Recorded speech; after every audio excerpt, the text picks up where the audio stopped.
There we go. We're live. Welcome to day 2 of the Blue Talks Amplify Your Message event. And as per this week, this month, which is April, I have this lovely opportunity of getting to have guest co-hosts. And today my guest co-host is Mitch Cammidge, which I'm kind of excited because we've rarely chatted on occasion for the last few years, and now I get to know you even better. Laura, loving it. Loving it. Mhm. Happy Tuesday. Let's rock this out. It is Tuesday. So our first guest, actually, before we get our first guest, just tell us a little bit about you, Mitch, so we know where you're coming from throughout the interviews today. Absolutely, Laura. Mitch Cammidge, Savage in Business. As always, it's on the shirt. Corey loves it. That's why I wear it. I think more than anything else now, people certainly recognize it. I've been a business coach for 10 years, and I worked with an awful lot of people just trying to get their things and stuff organized, get their butts in gear, and make their lives a little better. Can you get my butt in gear? Which gear is You it? better Like believe third? it. You better believe it. We'll get you out of Awesome. third all the way to fifth, and we'll give you turbo. That's how that works. Nice. Okay, I'm gonna grab Lisa here. Yeah. Welcome, Lisa. Lisa. Hey. We had a lovely Good chat morning. behind the scenes, and I wish I could Oh, yeah. copy paste that into our conversation. So I'll see different ways that we can slip it in. We'd But be Lisa, done this already. What? Yeah. We'd be done already. We're done. Yeah, Yeah. we're done. 2 minutes. We're out. Yeah. So tell us a little bit about you, Lisa, and we'll go from there.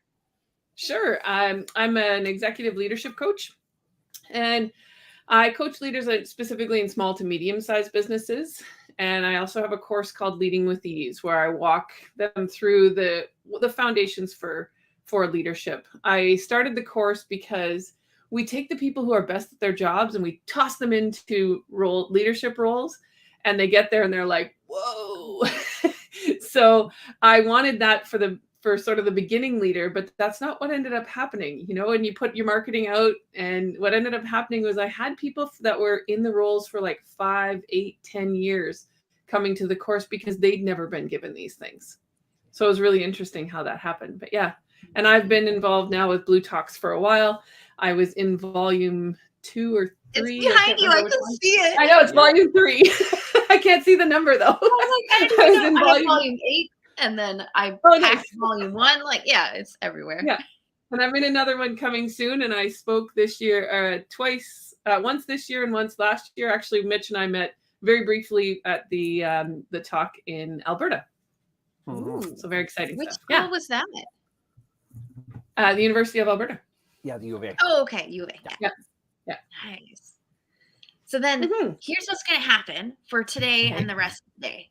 Because this event is called Amplify Your Message, we really want to know about you, about your message, but also how you have chosen to share that message. So we've already mentioned that you have a book. So then my question really is, why did you choose a book? Why not just do a blog or a social media post? I think I've been doing all of that, but I want to be doing a lot more speaking. And so a book really helps that. And the book, it was very interesting, actually. I decided I really needed to write a book. And you know how we all have that like grand idea? Because I've been in a few books. I've also been in Heal. I've been in the, now I'll be in a second Blue Talks coming out this year, but I've been in Heal, and there was a third one that I did as well. And so there were all these books, and I went, okay, I have this big book in my head. And I went and spoke to a hybrid publisher. Name's Karen Strauss, and she said, "Oh, Lisa, don't do that. Don't start with the big book." And I said, "Oh, okay." She said, "You're going to find it very difficult to write the book if you've never done it before. A chapter is one thing, but a whole book is its own thing." So she said, "Don't you have a course?" And I said, "I do." She said, "Well, just write the course." She said, "Because you're going to find even just writing the course, it's not going to be easy." And she was correct. When I got to the second, I split the book up in 4 sections because there's 4 lessons in the course. So we decided, okay, it's going to be 4 sections with 3 chapters each. And I got to the second section, and I've never taught that section in 3 different lessons. And so I was like, wow, how do I fix this? How do I break this up? I have no idea how to break this up. And so we decided, okay, well then I would write an introduction so that and then break it up, because it was just too hard, but it changed the whole book. And so I was like, wow, am I ever happy that I spoke to her before? Because I'm thinking this other book, I'm not even sure how I want to put it together yet. So I can't even imagine having attempt. It would have taken years. So yeah, this one was able to get done for a lot quicker and get out there. Lisa, Right. what changed when you started with the course? What changed? Because that's learning to teach is very different than instruction, right? And then figuring out how to put the mechanics together. So what changed for you? You know what, Mitch? I've wanted to do this for years and I forgot. In my 20s, I took all of this management training and I had wanted to do this and I absolutely loved doing it. I loved being involved in it and I loved being the one leading the sessions. So I was human resources before this, so I had those opportunities prior to do all of this. And I totally forgot until I wrote the book, and I was actually doing a book launch event locally. And I started writing a speech for it and I was like, I wanted to do this in my 20s, but I had enough knowledge in my 20s to know that no one wanted to learn leadership from a 20-year-old. So, Like 20-year-old life coaches. Yeah. right. So I thought, well, I'm going to go out. I mean, at the time, that was 20 years ago. Now there's lots of 20-year-old life coaches, but at the time I was like, there's no way. And people just wouldn't take that from me. And so, yeah. So when I came out to write the course, a lot had actually changed for me. I did my HR career and I worked for some really great companies starting out. Right before I came out on my own to do, and I had known for a while I was going to leave and do leadership. So I was at this final job and I knew after this job I was going to go into coaching and have my own business. And it was a terrible job. I did not belong there. Yeah. Terrible job. We had such a values mismatch. The way they treated people, the way they spoke to people, the things they asked me to do. And I was constantly in question of whether to stand in my integrity or not. Little things like, so I was hiring someone and the companies I came from, you offer people what they're worth. You don't lowball people. Like, you just don't do that. You might lowball a product, but never a person. And that's what they would ask me to do. And so I was in the situation where I either had to lie to my boss and say that I had offered the lowball amount or had offered when I didn't, or I was in the situation where I was having to tell people what we were doing. And so I kind of, that's how I handled it, is I would go in and be like, but if you want more, you can ask for more. I would, yeah. So I was in this really awful place. So, and there was lots of little things like that. When I left, my confidence was so destroyed. I would not touch human resources. I couldn't touch it. I couldn't touch leadership coaching. I couldn't. And it took a while. And it was a day I was working with a friend. She and I did tapping together. So EFT tapping. Mm-hmm. We'd been working together. Then we were chatting. I don't know if it was after one of the sessions or her and I used to have dinner together sometimes.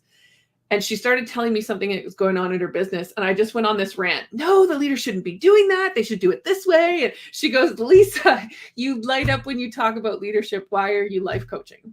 Like, why are you calling yourself a life coach when leadership's your thing? And I was like, okay. And so that's when the course came out. And that's when I started moving back into, and that's actually when the business started to get better too. Cause when we're in our zone, things get better, right? Yeah. I love that you mentioned that your friend had to tell you that your eyes light up. That's one of the things I love to share with my clients is speak from your sparkle, both inside and out. Anybody around you can tell and can feel that from you. Mm-hmm. And when you're speaking from there, they can't help but be attracted to that. Like, sparkle sticks to everything. So. Yeah. Yes. It does. Yeah. That's so true. Think of yourself. Your book behind you. Did you say Leading with Ease? It is. I can mention that earlier. I have two of them there, so I can pull it up for you. Oh yes, wait, this way. Yeah. So was that your first book? It is. Yep. Okay. And it just came out in January, so it's very recent. Yes. Congratulations. Thank you. Yeah. So then what is the message of that book, and how does that tie in with the core message of your business? Sure. Yeah. So the message of this book is that we need to have foundations. And I think I've heard Mitch talk a little bit about this too. So if you're leading in any role, it doesn't matter whether you're leading in a volunteer organization, if you're leading, if you have the title parent, grandparent, aunt, uncle, you're leading children, you're leading like anything you're leading, you have to be really clear on what it is you do. And so I go through 4 lessons in here that I So basically what I did is, I don't know if you can see, this is like a pared down version, and there's another shelf of binders. That's all the management training I've been through. So I've just been through training after training. Yeah. And so I sat down after that conversation with my friend and I looked through all that training. I went, okay, what are the 4 things that people really need to know so that they're solid and they have some form of foundation? I call it roots in the book because we can't have solid foundations where we don't move anymore. We can't be a building that doesn't move. We can't be pillars. We have to be roots to a tree and then have the space to bend and shift as we need to. I love that. So the 4 things are knowing yourself. So number 1, yourself. And I'll add to that just in this message, knowing yourself and being okay with being yourself. Yes. Because especially we don't celebrate. So one of the things we were talking about before, so Laura, I'll bring it in now, was that our society has messed up men and women just in different ways. So as women, I'm a very driven woman. I'm probably more masculine in my way of handling things. And so I'm not the person who's going to coddle you. I am very much the person who's like, get up, get going, let's go. I'm like pushing you to get going because I have that drive. But that's not what's expected of me. People expect me to go hug someone who's struggling or, be that sort of soft landing place. I'm not that person. So knowing who you are and being okay with that, and then surrounding yourself with the people who can do the things that aren't your strength. So in, say, a leadership role, I don't love details. So I bring people in that like details. Yeah. And then I let them be who they are. And I'm like, and I thank them for everything that they are, because then I don't have to be it. Right? So that's the number 1. The better you know yourself and the more you accept yourself, the easier it is to know and accept other people. The second one is, I call it know your destination. But for me, that's mission, vision, and values. And that for me is the vision is that picture at the end of the road that we'll never fully get there. There's usually a word like better or something in there where it's a moving target, but we always know we're headed towards that. The mission is the road that we're on and how we're traveling it. And then the values are our guideposts. And I'm a little sideways in the picture today, but they're like this. I like them out here though. So it gives us lots of room. Yeah. So it gives us lots of room for creativity. And then, so that's the second lesson. The third lesson is talking about your role as a leader. One of the things I have to say to leaders all the time is the moment you hire someone, 50% of your time now becomes leading. And it's a different number for everyone. Like, say you're an entrepreneur, it might be 25% of your time, but you need to spend some time leading the people and making sure they're all on the same road. Where what we do as entrepreneurs, we're so used to doing it all ourselves that we forget that, oh no, now I need to give, some time in my week to make sure that my team knows where we're headed and what's going on and that kind of thing. And then last but not least, the ability to have a difficult conversation. Yeah. Because, actually in both of those, there's things from Brené Brown that have come for me. So the role of a leader, I'm not a researcher, but Brené is. So Brené did a research, and in her Dare to Lead book, she talks about, and I was so happy she did this because it gave me words to what I was trying to tell people, is that the moment we step into a leadership role, we don't know how we provide value to the company anymore. Because when you're the doer of the stuff, you finish the day with a product in front of you or a spreadsheet or something that's tangible that you can hold on and say, I did this today. Whereas a leader, your whole day you run, and you're exhausted at the end of the day because you've made 1,000 decisions and checked in with like everybody, and you're exhausted, but you didn't do anything. Like, there's nothing to hold on to, right? There's nothing, I didn't do anything. There's nothing that I completed today that's mine. I helped so-and-so get this done, and I helped so-and-so get this done, but there's nothing that's ours. And so that whole piece about that. And then in the difficult conversations, I heard one of her speeches where she talks about clear is kind and unclear is unkind. I think we often think that kind is being careful of someone's emotions, but sometimes when we're trying to protect someone's emotions, we're not being clear about what we need. And so then we don't do what we need, and we're not clear about our own needs. So clear is kind. Lisa, when you're talking to people and business leaders, small to medium market, what is always the biggest surprise for them? Because leadership, human capital, marketing, these aren't tangible right now things, and it Yeah. takes a while for them to work right, and it's really hard to do that. So what is something you see as a constant surprise that's, great information for just everyone? I think the focus on I think it's the two first lessons, the focus on your mission, vision, and values. And because they'll write them because a marketing person told them they should, and it should be on their website, right? So they'll write them, so they're there, but they don't live. They're just documents that they've put up because they were supposed to. And so that message of, no, it needs to be a living, breathing document. If you say you're the friendliest place to be, then you better treat your employees really well. Treat your employees really well so that they can be friendly.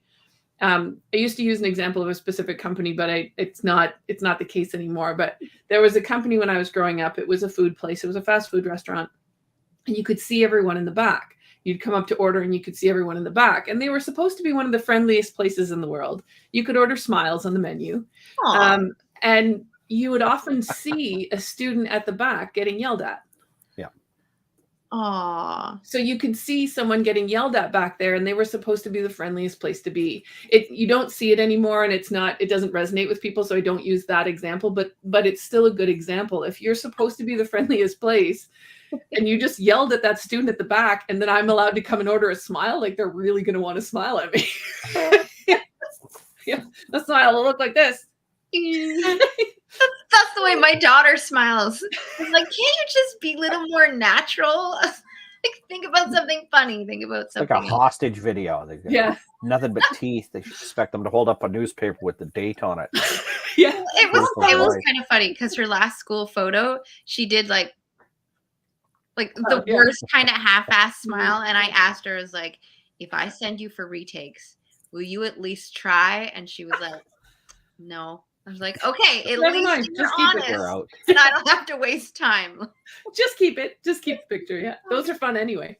It actually is. It's actually one of my favorites because it's her attitude. Yeah.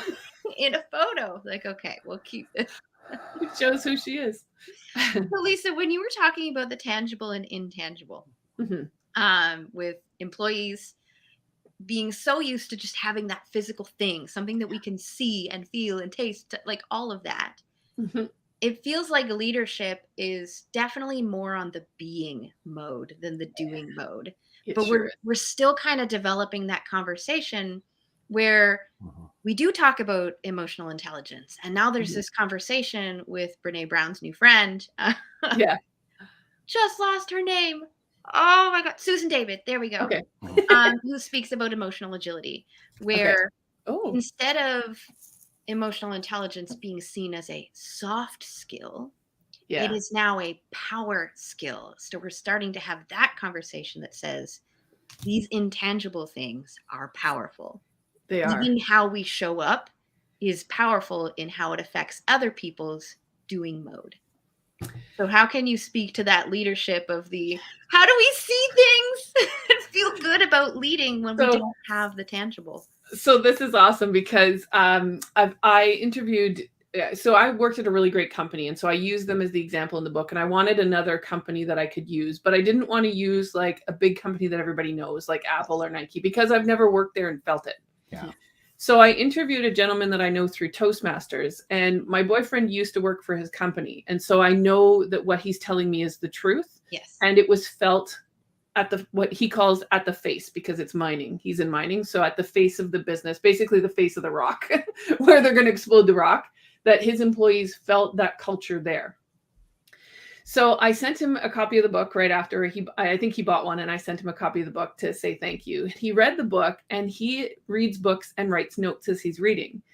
And so in the book, I say that if you're struggling today, it's okay to say to your team, you know what? I'm struggling today. Could you please, if it can wait till tomorrow, please let it wait till tomorrow. I'm really struggling today. I'm going to come in, I'm going to get these things done, but today I need a quiet day in my office. If it's not an emergency, please don't bring it to me today.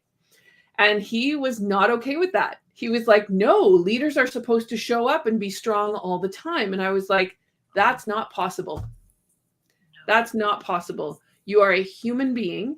And as much as you want to do that, if you don't ever show that side of yourself, then you don't make it safe for your team to do the same.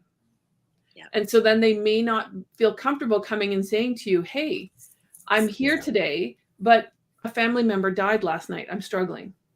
Yeah. Right? Or I'm taking care of someone who has an illness, or I have just found out I have an illness, or, they need to be comfortable coming and saying that to you. And if you're always strong and you're always showing this strong front, you don't make it safe for them to do so. Negative.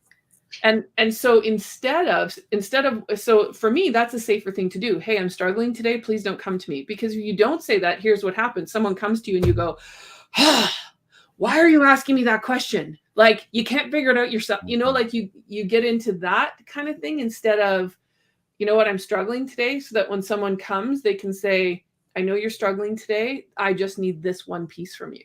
Yeah. Right? This is the one piece I need from you today. Can I have that now? Or can I talk to you later? Yeah. Like, when do you want me to come back, kind of thing? This is the one thing I need. Right? So it makes it safe for them to come, and they come in knowing that you're already struggling. So they don't come in with, ready to, if you're the kind of person who likes details, for Laura, they don't come in with half the details for you.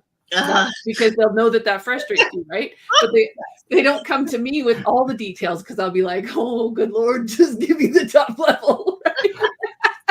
Because I want all the details so that I can minimize, and give you that core, that root. Yes. I was like, if I don't have this, then I'm giving you the wrong answer at the end, and then you just wasted all my time. Yeah. I had a great employee. I took them and I did, so in the book I talk about DISC, because that's a personality assessment that I used. I just really happen to like DISC. For those who don't know, can you explain what those four letters mean? Yes. So DISC is a personality assessment that splits people up into 4 different personalities. I don't like to use the words, because people get hung up on the words. I just use the letters. So D, I, S, and C. And they are basically, if you're on the top half of the circle, they put everybody in a circle. If you're on the top half, you like to do things quickly. If you're on the bottom half, you like to do things at more of a moderate pace. And Laura's likely on the bottom half, because she likes to think things through. She wants all the details so that she makes the right decision, the first time, right? Yeah. And then if you are on the right-hand side of the circle, you are more focused on people. And if you're on the left, you're more focused on tasks. So you get a plot somewhere in that circle, you get put somewhere in that circle. And it doesn't mean you can't be everything. We can all be everything. But if you think of wherever your dot is, so mine's at the top, high, right in the top of the circle. So think about that being a pin. And if you put an elastic around it, when people ask me to move more slowly, I can do it. And I can pay attention to the detail, but it just takes more of my energy. Yeah. So I had an employee. So I had these 10 employees that I had working for me. So I took them and we all did a DISC assessment. And I had somebody else come in and do it, even though I'm like, I could do it. I wanted to be a participant. So we did it all. And after, she would come to me and she would give me the very abbreviated version of events. Every time she would give me really abbreviated version of events, until one day I got this. Lisa, I need to tell you something, and you need to listen to all the details. Would you like them now or after lunch? Aww. Yeah. And she started doing that for me. And then we also did some things where, if I was in a good space at that moment, I would sort of think and go, okay, you know what, I can take your details. But I would physically get up from my desk and I would go sit. I had another table in my office, and I would go sit at the other table. Because then I can't see my computer. I can't see what's at my desk. I can't see there. I can now give her my full attention. If I was working on something, I would say, nope, after lunch. I would get up at lunch and I would go and do something to bring my energy up so that I could come back and sit and listen to her. Yeah. And so I give this story for that reason. I think it's so important that we are okay with who we are, and that we're able to do that for our teams. And she knew who I was. So we allowed each other to be what we were. And then, you start thinking, man, this person is so good to me. She's managing up effectively because I was the boss, right? So, but then what would happen is, this company had a head office. So when things were being rolled out, I'd just bring her in. because I'd never ask enough questions for her. Oh. So I would just bring her in. And like sometimes we told them that she was there, but other times she wasn't supposed to be there. So I just didn't tell them. We were on a phone. And so I would mute the phone. She would ask me her question and I would ask the question. And if she had a follow-up, she'd just write it down and I'd ask the follow-up. So I always say this to people when I give a presentation, I talk about this. And then I say to people, if you really like details, how awesome would that be if someone brought you into the original meeting, right? And that's the reaction I get, Laura. Thank you. Because my mind is also about efficiency. So I'm like, if you're wanting me to make decisions for you, and it requires other humans, because I'm also human-centric. Yeah. My core focus is to try, it doesn't really work, to appease everyone. Yes. And if you want me to do that, then I do need to be meticulous about the details. And if you want me to work with the details, then I need the details. You can't. Whereas I'm just going to go, I'm going to do it, and you're going to tell me along the way that I messed it up. and we're going to, and then we're going to switch. More open. Yeah. Then I'm just like, cool. Yeah, I need someone like you around because I'm often jumping into things and not planning the next step. So I said I put the book out in January, right? And so the book came out, we got all this attention around the book, and we did all this stuff to get the book out. And then I was like, oh, I should probably be doing something with it now. Like February came and I was like, oh, I did not plan the next step after. Okay, we can do that behind the scenes. Yeah. Yeah. So those, and then you just kind of go, oh, whoops. So yeah, it was a bit of a like crazy time. And then, so I flip-flop. It depends on my mental health. So if I'm more of the stress, depression, like anxiety, that kind of frame, either I go full on detail, and like plan everything with countless spreadsheets that I love it, or I start and then do nothing because the details scare me because I don't want to make decisions. Yeah. And if I'm having a good day, then it's a nice balance of all of that. Yeah. So I can actually tell where my mental health is based on how I'm working every single day. Yeah, me too. Or I'll do, mine is I always need to be busy. So I get busy on the back end stuff that doesn't matter. Like, oh my God. I'll redo busy my for the sake of busy. Yeah. Like I'll redo my website just because. I'm rebranding right now because I'm closing my corporation to go solo because there's just, I'm switching the energy on everything. I'm moving, I'm rebranding, like just everything is changing. Jeez, Laura, so sounds like you need to talk to me. Yeah. Okay, Mitch, we'll talk behind the scenes. Like we'll just talk to everybody behind the scenes. And I would get caught because I love color psychology. I come from an architectural background where, again, I'm promoting mental health and sustainability through design. So I'm like, I looked up countless photos of color palettes and designs and like all of this for a meeting with a friend of mine who's actually helping me rebrand. Nice. He's an entrepreneur now. Yes. Yeah. And I was like, I'm sorry for the countless images that are all individual Google searches. Yeah. But I was spending time on something that I loved and avoiding the things that I knew I needed to do, like packing. And the things that matter, right? Or right after COVID, I struggled and I didn't realize how badly it affected me. I had gotten to stay in my cocoon for the most part. My cocoon was my home. Most of my coaching was done online. And I realized, okay, my mental health isn't good. And I'm very social. So I decided I was going to go golfing. And I thought, okay, well, what's kind of the safest way to do that? I went golfing in my original hometown. So I'm an hour from my hometown. Okay. So I thought I'll go there because I know everybody. Right. But I went there. There were only 20 women at the golf night. I came up the stairs from the, because where you eat dinner is upstairs and the washrooms are downstairs. I came up the stairs and I had this panic, like, where's my table? Where are my friends? I needed to get to them right now. And I am like such a social person. And this room, if I didn't know you in the room, it's because I know your mom. Like, that's the room I was in. So it was like, there was no one there that was not safe for me. There was no one there that was, it was just, I hadn't been in that many, hadn't been involved in that many people. And I wasn't afraid of the illness. I'd already had it and I was, vaccinated, all that good stuff. I was not afraid of COVID.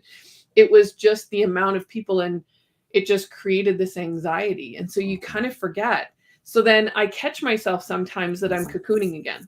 Mm. And it took a while to get back out. And then I catch myself where I'm like, oh, I'm cocooning again. It's just that whole, that habit that created over those 2 years of just staying at home and, forgetting that, oh no, you need to get out. You need to go talk to people, and not just on Zoom. You have to go and talk to people in person. Yeah. Working on that. So how do you feel that leadership has shifted? I don't like the word pivot. Just we're shifting. We're maneuvering. I got to ring an imaginary bell when somebody uses the word pivot. It's the deal inside my team. Somebody says pivot, ding. Ring a bell. Yeah. How do you see the leadership shifting because of just everything that COVID in the last few years has thrown at us? So what I hope, I was working with a mastermind when COVID hit, and I was in this group of women, and there's women and men actually, but one of the women said to us, okay, when things started to shut down, she said, you have a decision to make right now. And the decision is, are you keeping your business open or are you going back to work for someone else? Like, which are you doing? And if you're keeping your business open, you need to focus and get your business going, right? Like, so we're going to focus. And so obviously we all decided we were going to stay in our businesses. Yeah. And then another woman at the same time said, you must decide who you're going to be coming through this. Yes. So who are you going to be? And so I decided I was going to be the voice of reason. And so all my videos through COVID were very much, there is a way to figure this out. If there are people on your team who don't want to be vaccinated, there's no need to fire them, because we ran into that in Ontario. People were getting fired. Yeah. There's no need to fire them. There's a safe way for them to do their job. You just need to figure it out. If some people want masks and some people don't, then what we do is we ask, what are you comfortable with? If you're not comfortable being around me with a mask, what are you comfortable with? Because maybe I'm not comfortable wearing a mask. I was, but maybe I'm not comfortable wearing a mask for whatever reason. So what's going to work for us to still be able to talk? Do we meet on Zoom? Do we, so I was that voice of reason. Mm-hmm. And I think that's where leadership is shifting. I'm hopeful that through that time, people were kinder to their employees. And we're realizing as leaders that being a leader is not about knowing the most technical. It's about the emotional intelligence. It's about being able to provide a workplace for your team that works for the team. So I'm hopeful that it went that way. In some cases it did, in some cases it didn't. So I don't know if you've heard CRA here. So our Canadian Revenue Agency, so the people that take care of our taxes, are looking to go on strike. And it probably is partially money. I'm not really sure what they're offering them financially, but the bigger one is that they want to be able to continue to work from home. They've proven that they can do it. And so there's this need for flexibility, where we're making it easier for people to live their lives. And the easier it is, the more they're going to get done. So I don't know about you two, but the moment I started working from home, working on my own business, I was so tired at the end of an 8-hour day, because when your business isn't busy, you're focused all day. Yep. We don't focus that much in a workplace. So they've done studies. They did studies out of the UK where people were only focusing for 4 hours. So we were all there for 8 hours and we only focused for 4. Yeah, and that sounds about right. Yeah. So when I was working with some other entrepreneurs here, and one of the guys told us about the study, and he said, after I read the study, I get up at 8, I work till noon, and I have a nap in the afternoon. Uh-huh. He said, because I'm doing as much work as I ever did in a workplace. Yeah. So it makes a difference. And I think that's where leadership, they have no choice but to go there, because you won't have employees. A lot of these places that are trying to regain control, where everybody needs to work 8 to 4 and it has to be at work every day. And I'm in HR. Those studies have been done years ago that you should just have some places switched to core office hours, which were like 10 to 2. And then you could work 8 to 4 if you wanted to, or you could work 10 to 6, or you could move it around however you wanted. Those companies did that years ago, and people loved working for them. There's lots of places now that are going to the 4-day work week, but you have to talk to your people and find out what they need. Yeah. You have to go talk to people and find out what they need. And I think the companies that are thriving now are doing those things. Uh-huh. The ones that aren't doing those things, they're struggling, and they're saying, well, we can't find people. Well, you can't find people because you're trying to control them. And now they've had a taste of, hey, look what the world can be. I can work from home and pick up my kids and do all the things, right? So I would love to just explore something that you touched on and lead it back to your book, Leading with Ease. Sure. You said that you wanted to be the voice of reason Yeah. through COVID. So all of us, as well as everyone watching and listening, just take a moment right now and think about, what would it look like for you to lead with ease in your life or in your business? I'm assuming most of us are in business. So if you want to put that in the chat or in the replay, please do so. You can tag Blue Talks. We'd love to read that. But also, I'm going to start with you, Mitch. What would, because we're here and we're getting to know each other more, what would it look like for you to lead with ease? Well, that's interesting. To Lisa's commentary, COVID changed everything for us, right? While I've spent a lot of time working with people all over the world, anybody that's in my backyard, I was seeing face to face. And so the moment that shifted online, that didn't just accelerate the business it really caused a marination effect. Really, you're moving from one person to the next and the next and the next. You're really quite stewing in people's problems in that, and creating first that opportunity, to Lisa's book's point, for yourself. It started with self. You had to take care of your own time. You had to take care of your own space. You had to create opportunities for breaks and recharge moments and understand where you would burn ridiculously quickly. The moment you can do that, you can be a better service to other people. That was a watershed moment. The worst week I ever had in COVID was about 6 weeks or 7 weeks in. And that week I had 12 of those really dark conversations. People that are saying, I'm thinking of checking out.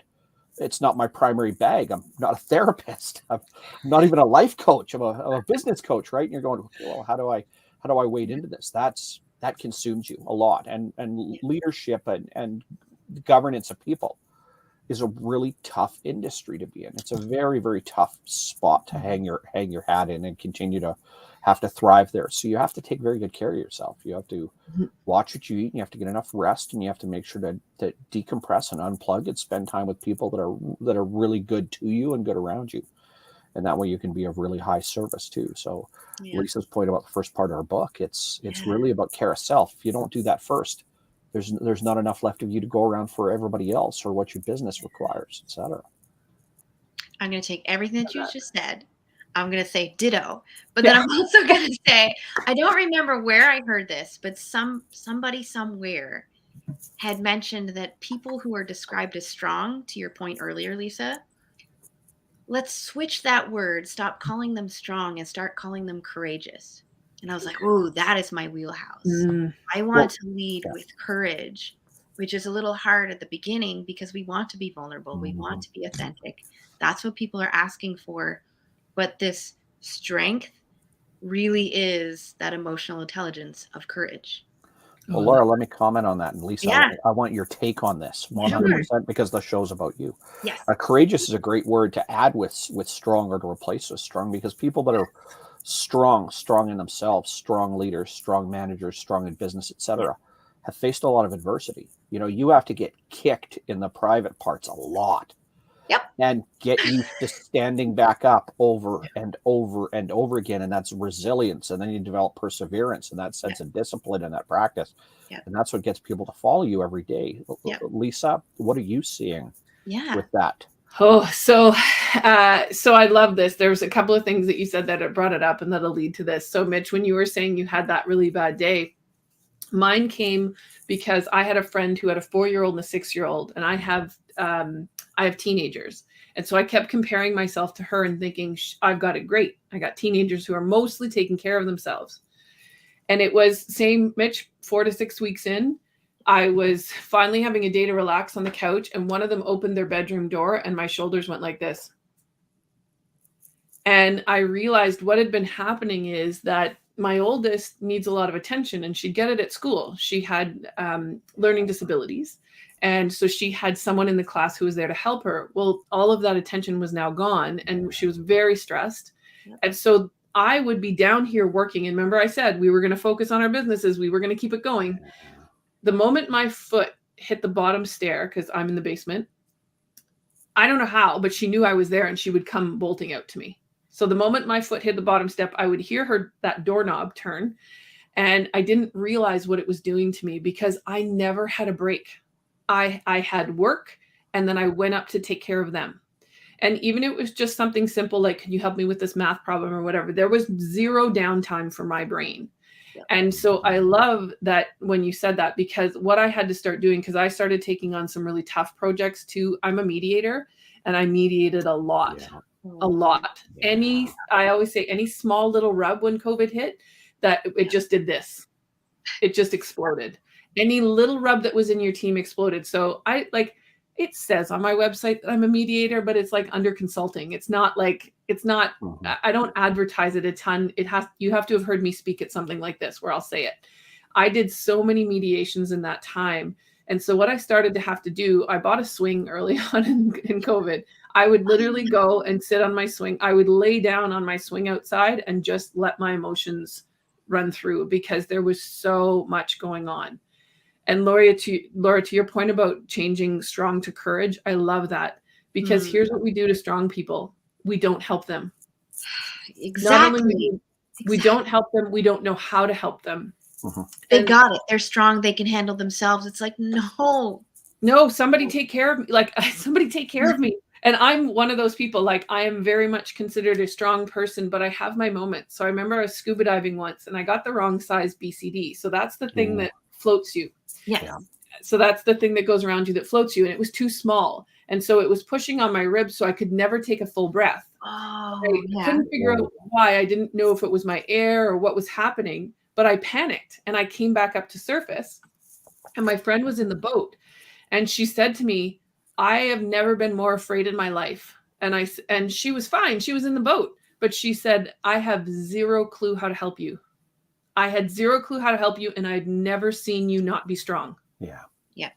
And so this is what happens with our strong people, is that no one knows how to help us. Yep. Right. And so and it's very hard because, Mitch, we've been kicked so many times that you're right. We just stand back up and keep going. And so when we need help, no one knows how, because we haven't let them up to this point. So changing the word to courage, I think it takes some pressure off of us too. It totally takes the pressure off of us. And if I just say I'm courageous, then in the moments when I'm feeling like really not very strong, it's easier to say I'm not feeling courageous than it is to say I'm feeling weak. Exactly. Let me hijack the whole conversation for a moment. Lisa, what do you think makes you strong? And Laura, I want to hear the same. I mean, we have we're having a three-way discussion. Yeah. As an FYI. Yeah. Lisa, what do you think makes you strong? Because the people that are listening have to have something that they can hold on to, like a life preserver. If you don't feel strong, and go, that I can. It's my resilience, and I now have decided that resilience is a blessing and a curse. And so if you listen to my episode on the Enlightened Passenger with Corey, what my advice is to the passenger is stay down. Stay down. When you get knocked down, stay down. Don't get back up. We tell everyone jump back up. But here's here's what I gave as the example, because I'm from a farm. That we always said, when you fall off the horse, get back on, right?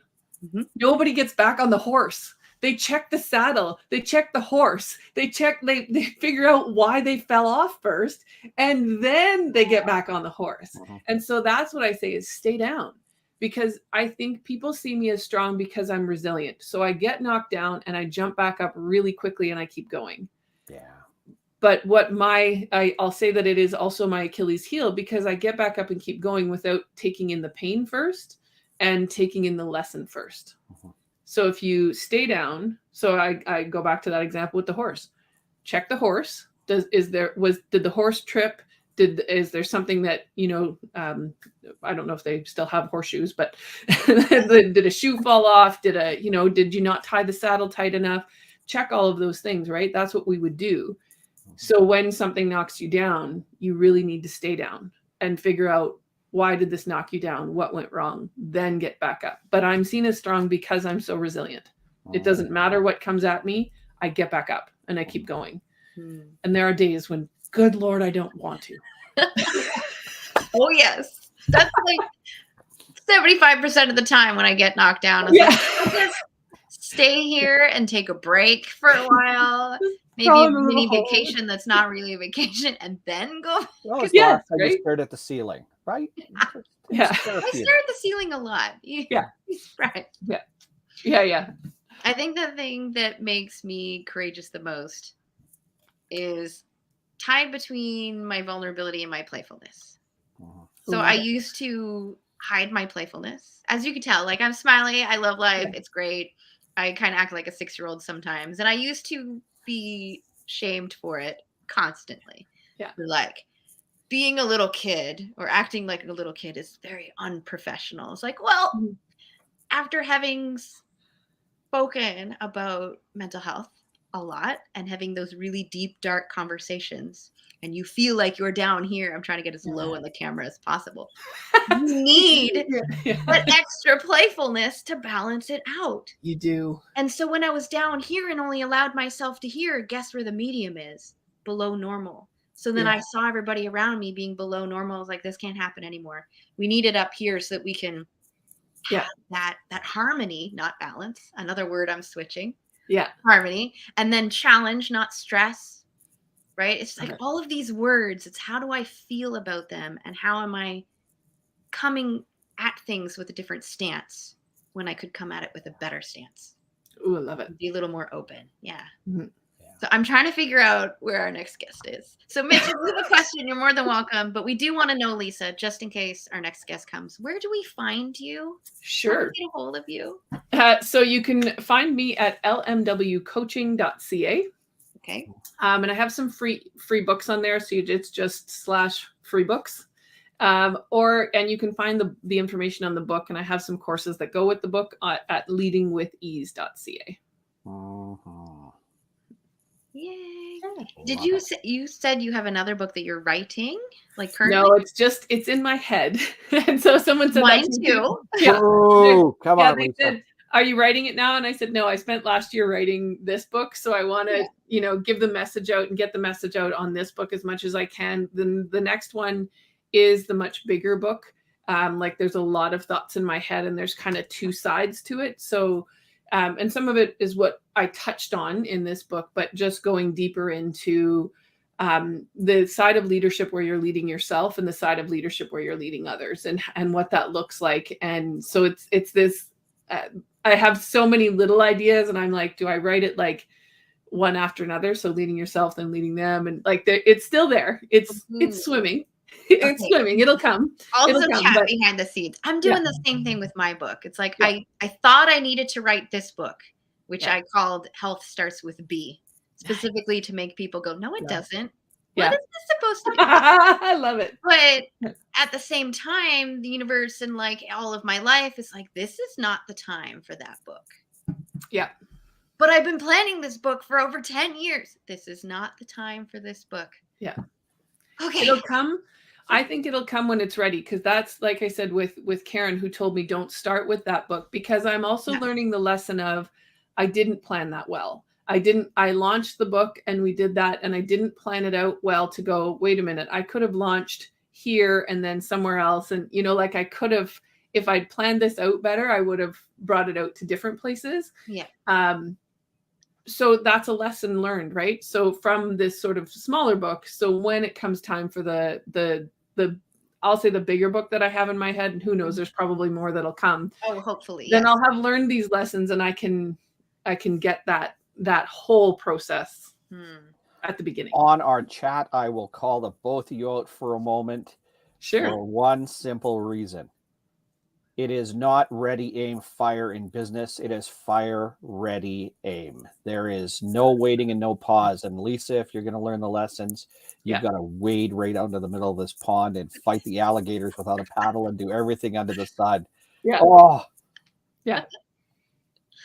I feel like I'm in limbo right now because it's almost the middle of April. I'm moving at the end of April. So like my house, other than my bedroom, which is my office, welcome to my bedroom. Like it's just boxes and mess everywhere at the moment. So I've pretty much taken this entire month off. Good for you. Other than my regular weekly commitments to say, everything in my life is changing. This is a pause.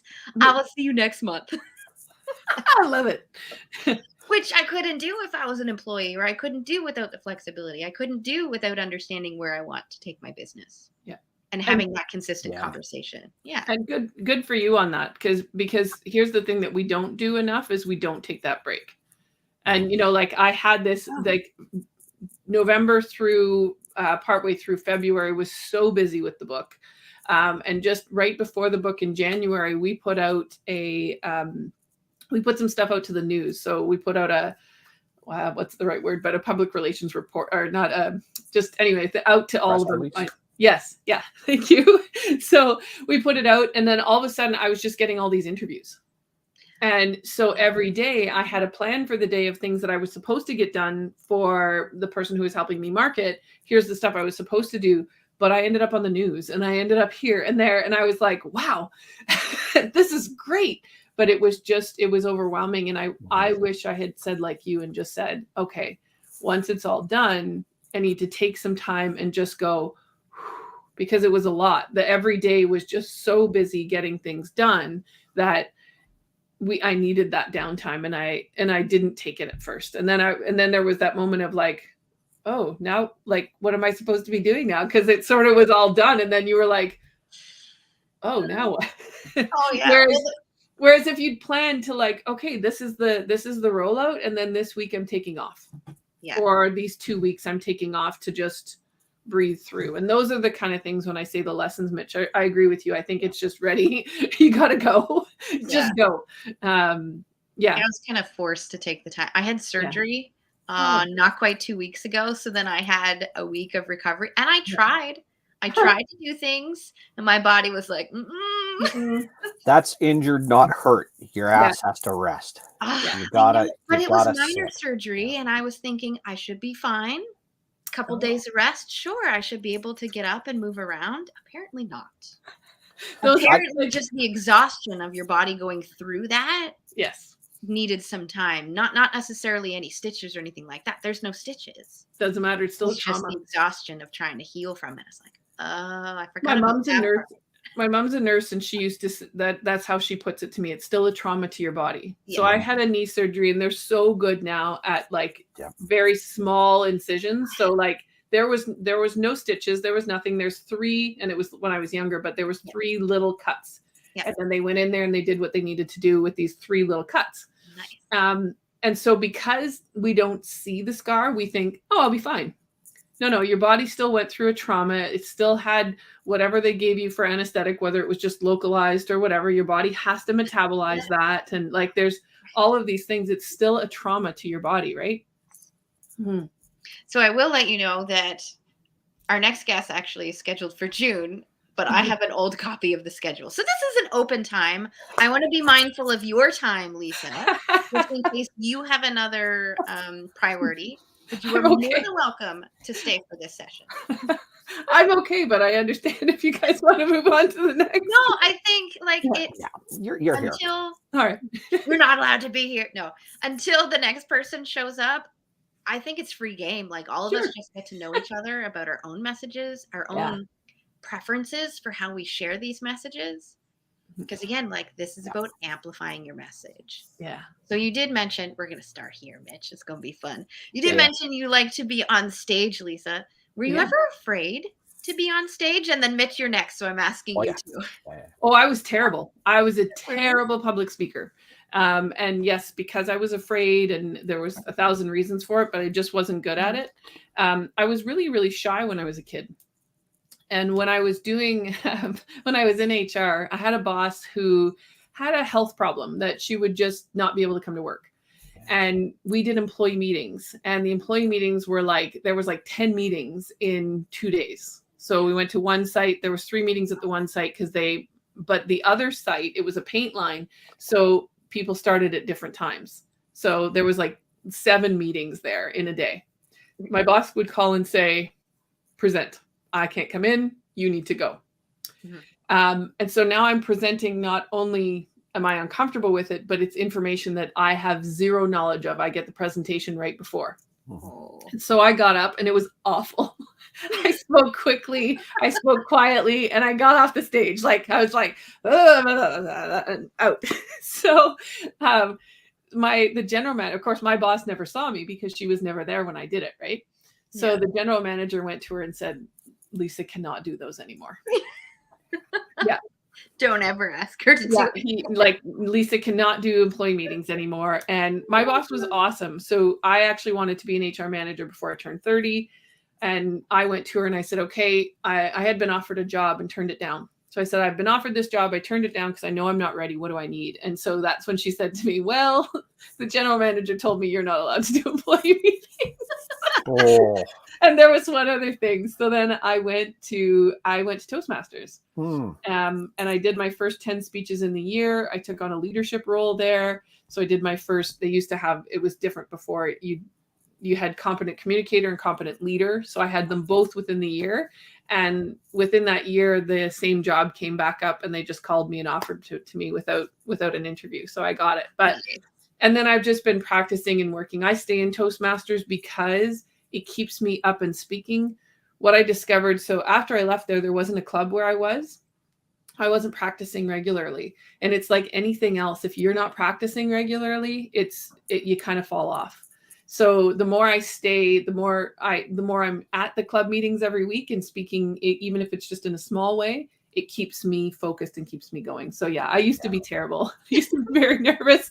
And it was, like I said, it was started from being shy, but then I think it's just like you're up in front of everybody and they're all judging you. That's how you feel, right? Oh, so, yeah. And I wanted to talk about this specifically because I can't tell you of any speaker that I know of. That doesn't mean they don't exist, but I don't know of any speaker who wasn't at least nervous to get on that stage, whether they're an extrovert like me or not.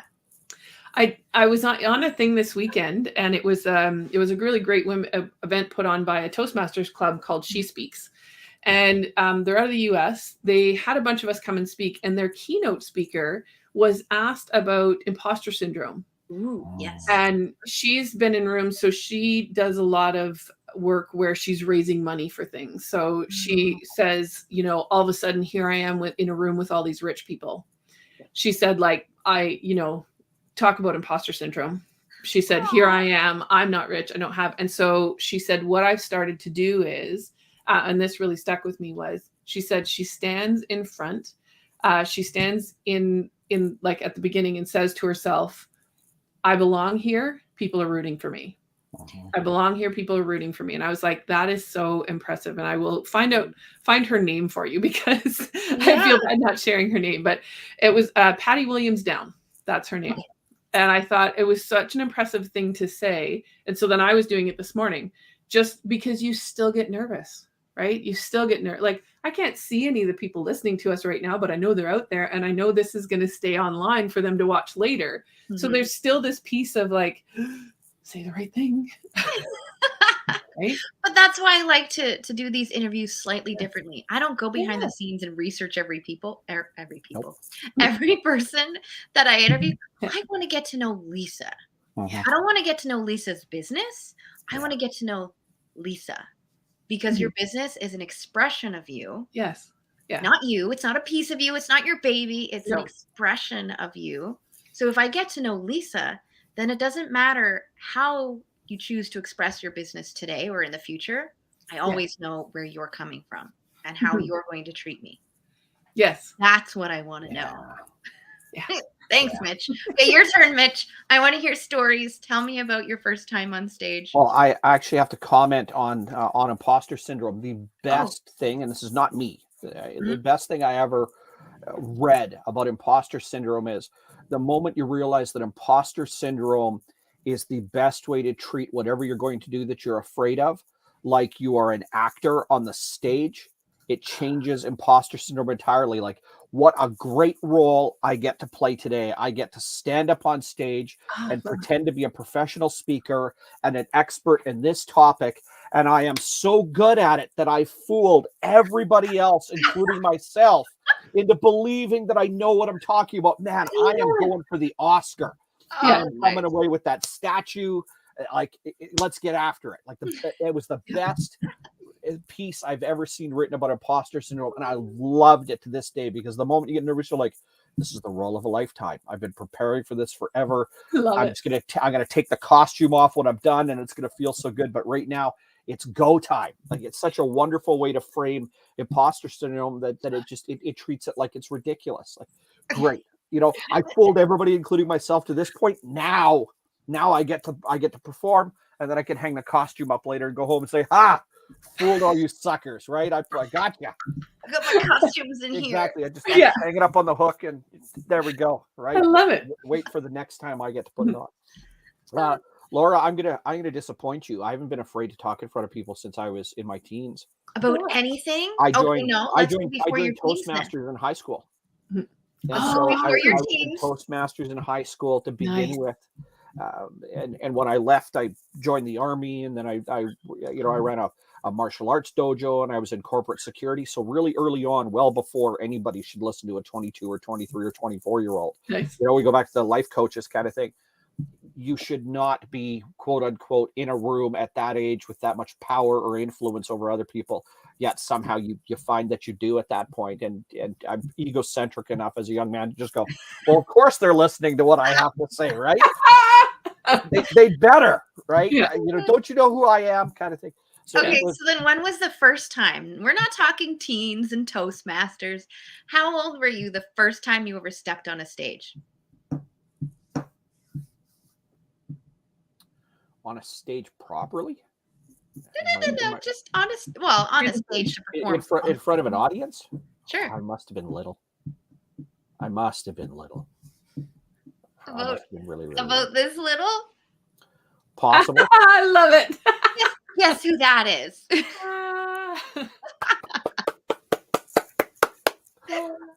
And I don't want that to sound, Mitch isn't, there's, I don't think I've had a fear of it. It doesn't mean I don't get nervous. That nervous energy is quite a bit different. It's in my head, it feels like going on a first date. Yeah. Right?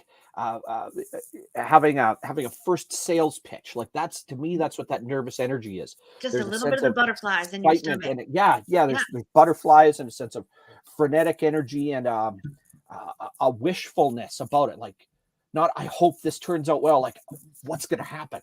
What's going to happen next? That I don't think ever goes away.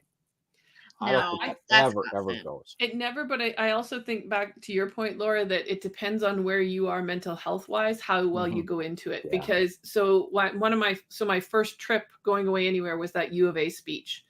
And I had worked with a coach before it. And I just went to record the speech in my office for him. Like, I just wanted to record it for him. Here, this is the final speech. I'm recording it for you. It was terrible. And I was alone in my office.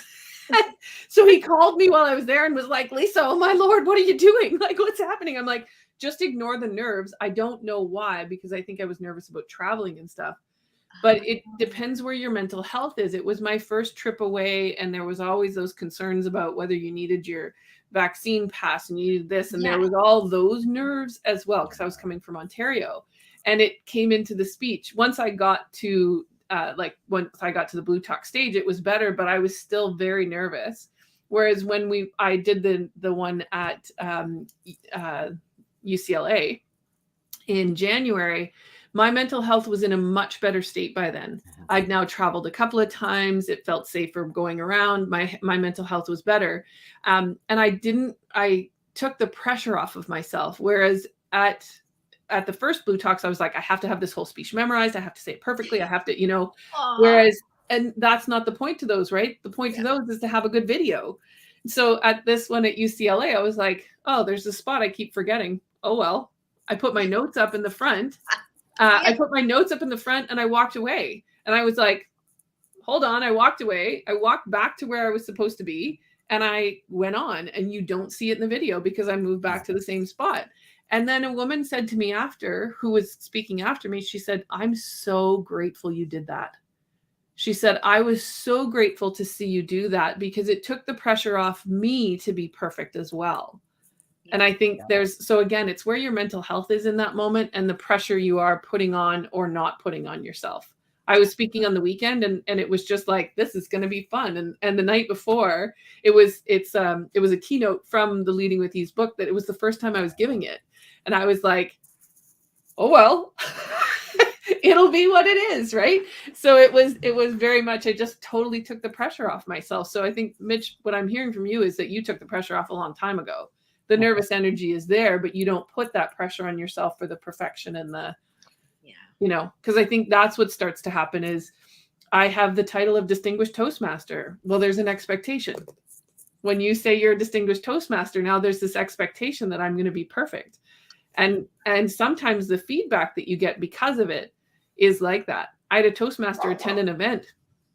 Everybody loved the event. I got 3 clients from the event. So I clearly did a pretty good job, right? Except for the Toastmaster. And it was clearly her that made the comments. I don't know if she didn't realize I was going to get the comments, but when I was given the comments, she just like ripped me apart. And I'm like, 3 people hired me from that speech. So it was really interesting. I was like, wow. But I giggle when I speak sometimes. And she felt, so to your point earlier, Laura, she felt that was, that it wasn't professional enough. And she said, as a Toastmaster, she should know better. And I was like, oh, I giggle. wow. It's what I do. I laugh when I'm telling something, because I'll tell stories where I messed up, right? Like, I was having this difficult conversation and here's what I did. Bad job. And then I giggle about it because that's my reaction to it. I'm sharing this horrible part of myself. And so if I giggle, it releases the tension for people. Yeah. And it's just part of a little bit of uncomfort of sharing that. Yeah. But she was not happy with it. and made the people running the event well aware of how unhappy she was. Oh, wow. I was like, ouch. This is part of the understanding, like, who are we? How do we like to share? And some of our little quirks. Yeah. My family's the same way. They're like, with a nervous laugh. Yeah. But whether it's nerves because it's uncomfortable, but also nerves because you're like, oh man, like, I can't believe I was at that part of my life. Whatever it happens to be, you're being authentic in that moment. Yeah. You're also relating to people and connecting with them a little easier in those difficult moments. Well, like I said, people hired me after. Exactly. Like, I got 3 new clients from it. So, and the one I've like worked with repetitively over and over, she brings me back in to coach all of her new leaders. Yeah. But she'll say, well, you know, because there's 3 of them, they were stepping into leadership roles in their company. It's a family-owned company. And she was taking over and her 2 cousins were going to be working with her. So they got coaching. And then now, anytime anyone steps in, she's like, well, we got the benefit of coaching. They're all getting the benefit of coaching. So it, you know, it's gone on and I've created this long-term relationship from it. But for a long time, I focused on that one girl's thoughts around it. Like, it's amazing what you do in your own mind. It's amazing what you do in your own mind. If I think back to the first time I was on stage, it was that picture of me. Oh, that was me. Yeah. That was totally me. Yeah. Right. I haven't really changed much. Different hair, different lipstick. I know. But like, I've been on the stage performing since I was 4. So being on the stage was not the issue for me. Because I was like, attention? What? I'm an extrovert? This is great. But what did trip me up was exactly what you had mentioned earlier, Lisa, about having a prepared speech, being behind a podium, attempting to have it memorized. I hated that side of things. And that's what I thought speaking was. So then the first time I did a speech for class, it was French class. And I was not great in French. I knew my grammar was horrible because my grammar was horrible in English. Like, I knew it was going to be bad. But we could do it on anything that we wanted. So I did a bunch of like philosophy questions. I ask you this. If a tree falls in a forest and there is nothing there to hear it, does it make a sound? You think it does? Depends. I've heard both answers on that. Okay.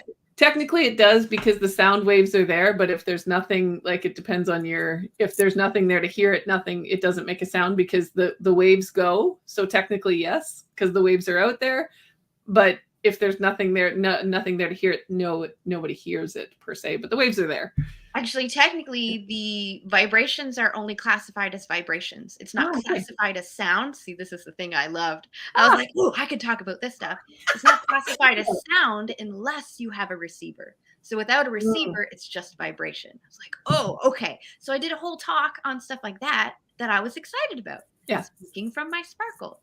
And so I would just reach in my mind for any old French words, and I didn't care if I was perfect. I love it. I didn't care if my grammar was horrible. I just wanted to talk about something that I loved.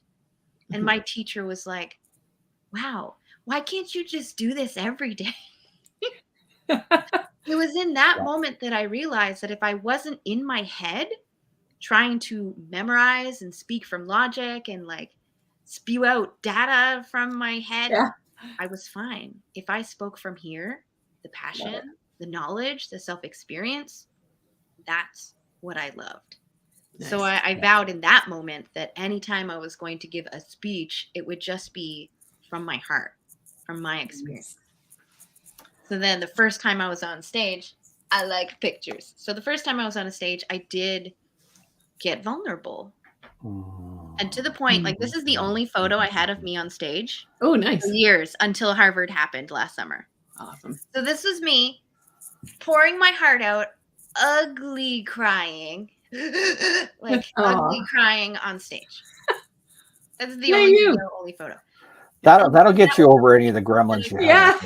What? Yeah. That'll get you over any of the gremlins you have in a hurry. Oh, of course. But my fear was, oh God, everybody's going to reject me. Nobody's going to hire me. I won't make money. I can't feed myself. I can't dress myself. I have no roof over my head. Oh my God, I'm going to die. Yeah. That was my thought process. But now that I lived through that moment and all I got afterwards was love, I learned about trauma dumping. Nice. I learned about better ways to tell your story, right? This is why I got into the work that I do now. But my stepdaughter talks about that all the time. I don't know anybody who's perfect on stage the first time. Yeah.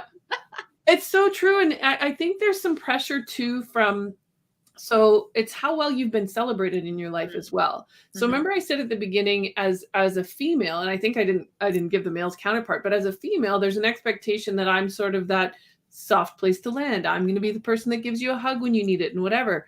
Well, that hasn't been celebrated in my life, right? When I show up in a more masculine way, people call me nasty names. And the same for men. It's the opposite though. If the man is more emotional and is that soft place where, oh, tell me about your feelings, and they don't get celebrated for that either. Nope. And so there is this piece where we've kind of been, because when I think about it, I was started to, as you were sharing that, going through all the speeches I had to give. And in university, we did this thing where we all had to negotiate a contract. So I was in HR. So we had to negotiate a contract. So one side was the union, one side was the company. And then we had to present it to the rest of the class and get them to ratify the agreement. So this is what we had to do. And while they were trying to do that, I thought of all these things that I was like, I could totally trash the rest of their agreements. Like I could totally trash them, but I wouldn't speak up because it had never been celebrated for me to speak up. Whereas if I had, and you got marks if you won, right? Like if we won. So what I needed to do was trash everybody else's so that I won. But I couldn't do it because it wasn't seen as feminine or proper, and I couldn't bring myself to say those things at the time. And so, I mean, as I've grown, I've gotten used to it, and I'm people are shocked sometimes with what I have to say about it because I am very blunt about it, and I've just gotten more comfortable with it. And I have to be careful and think, is this the right place or not? But I do know, and then I now have to be careful as well, because someone came to me the other day and said, I've never met someone like you. And I said, well, what do you mean? She said, well, I needed to meet you because in my workplace, when someone says, Lisa says, there's no disagreement. Oh. So I've worked with them enough that when I say it, because I say things with such confidence, that people just take it as gold. And so I need to choose where I'm saying it. And a lot of times that's why I say things in sort of a sitting on the fence sort of way. Well, you could do this and this is what might come of it, or you can do this and this is what might come of it. Because when I say it with strength, no, do this, then they just do that. And as a consultant, I'm not with your team every day. That might not be the right thing for your team. Yeah. Yeah.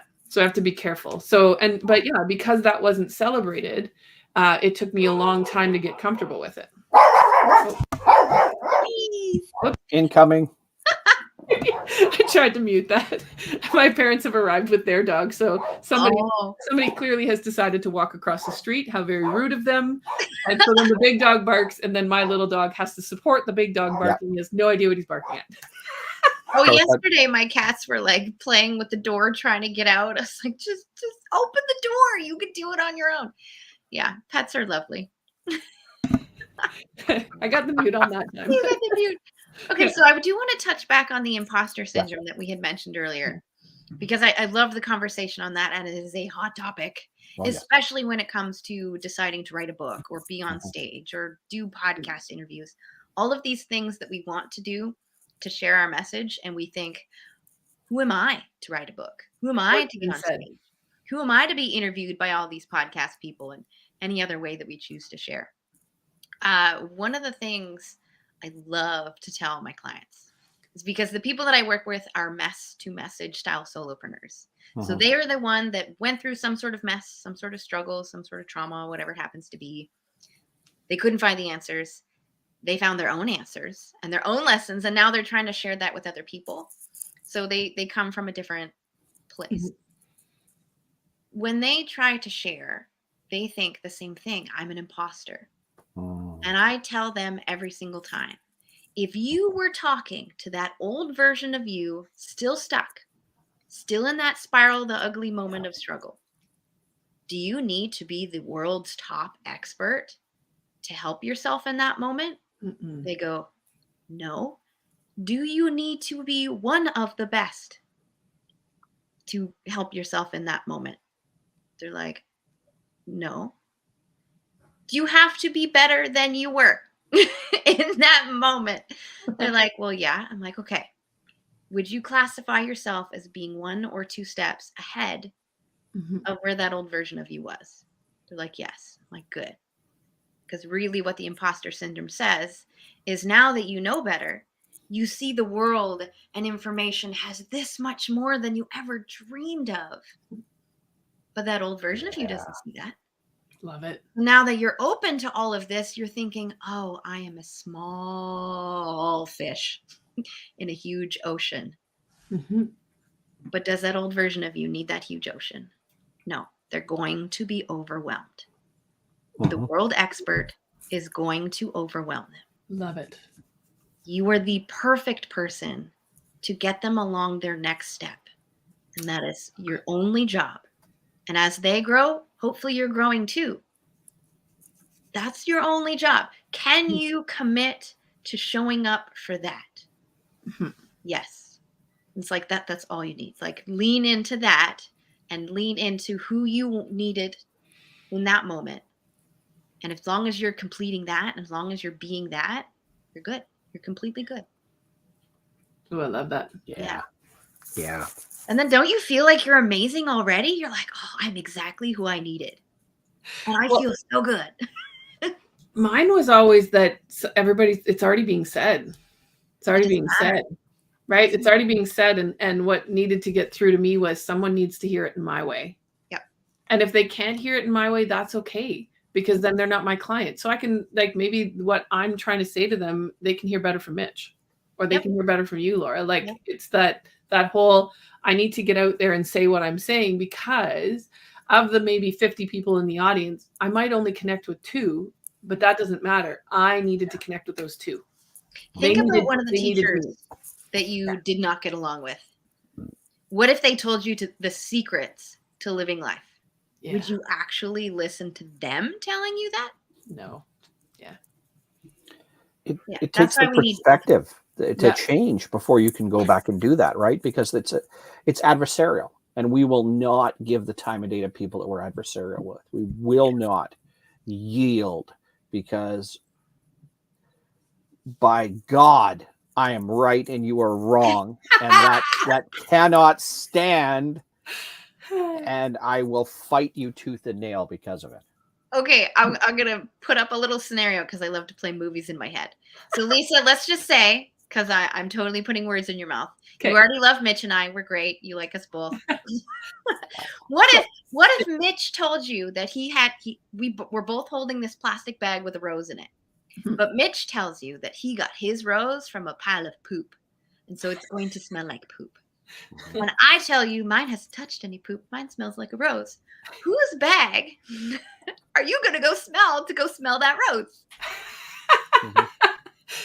You're going to smell the one that smells nice, but as a gardener, I'm going to Mitch's because his is going to last longer. I love it. But that's the thing. It's like when you're set up with a belief system, not even necessarily the person, you can love multiple people, but maybe you believe something and somebody has beliefs that align with yours, or an emotional stance that aligns with yours, or whatever it happens to be. But this is where you want to go, the type of thing that you want to receive. That's where you're going. Yes. So if you say the same thing as I do and Mitch does and Corey does and like all of other guests today, people need you to say it your way.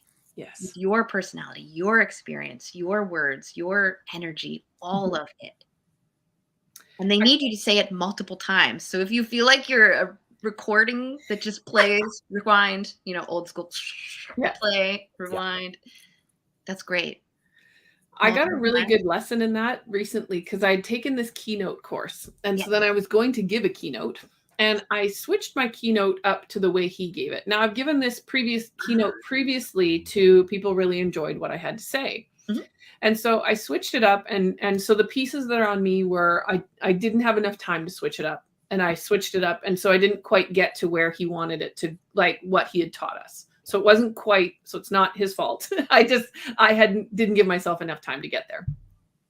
So that's number one. But number two was, I took it away from I gave it more of a high level. And whereas previously I was very detailed, like all the things you're not supposed to do, but people love this presentation. Like I put too many points on the slide and things like that. But there was a lot of information and a lot of take homes, like very practical take homes in the previous version. And the comments that I got were very much like, no, we didn't get enough information here. We wanted more practical. And so it was really interesting that I went from my practical, what people had enjoyed before, and I thought, well, I'm going to try and do this new version. I needed to stay with what I was giving. I needed to stay with my way, which is all the things you're not supposed to do, but people loved it because it was so practical. It was so practical in the day-to-day. So what it was is from recruitment to termination with emotional intelligence. And I literally walked through, in recruitment, here's the things you need to do with emotional intelligence. Here's what it looks like on the first day. Here's what the first 3 months look like. Here's what it looks like through the rest of their career. Here's what termination looks like and how to do termination with kindness and caring and what needs to be there. And so that's what it used to look like. And now it still went through it, but it was more of sharing stories and giving very high level. And they were not happy with it. No, they were not happy with it. So this audience was not happy. And I was like, you know what, if I'd have just left it alone, showed up and was myself, it would have been very different. So you need to be aware of who your audience is and previously I get a lot of questions and I got a lot of comments and it may have just been, it was the second time this group had gotten together since COVID. So it was also I don't know if you've ever walked into an audience where you can feel the discomfort in the audience. Yes. But I walked in and it was uncomfortable.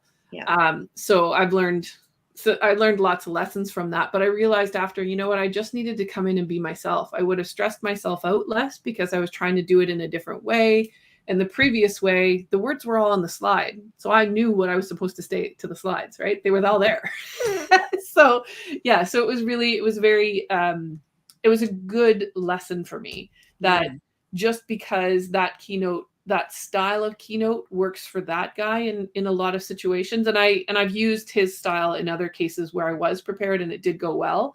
That presentation that I was doing needed my practical X, Y, Z. It wasn't let me tell you a story. It was very much the day they're hired, do X, do Y, do Z. And that's understanding your audience and specifically where they are and what their expectations are. Because if you have trained that audience before, like they have the why, or even if like, where are they on their journey? I think it was Brene Brown who said you have to oh, what's the word that she used? Basically, you're making your audience jump through hoops. Yeah. On the beginning level, it's a general audience. You do not go into detail with a general audience, whether it's personal or professional. But the more niche the audience, the more loops and hoops and everything else that they jump through to get to have this space with you, the more detail you share, the more personal you share, the more like tangible, practical things that you can share because they're open to it. Yes. If they don't have the beginning stuff, they can't get there. So your audience already had that beginning stuff. They don't want to go back there. They're like, been there, done that. Just give me the next steps. Yeah. Yes. And that's exactly what it is. That audience needed the detail and they wanted the, oh, right, I haven't been doing that.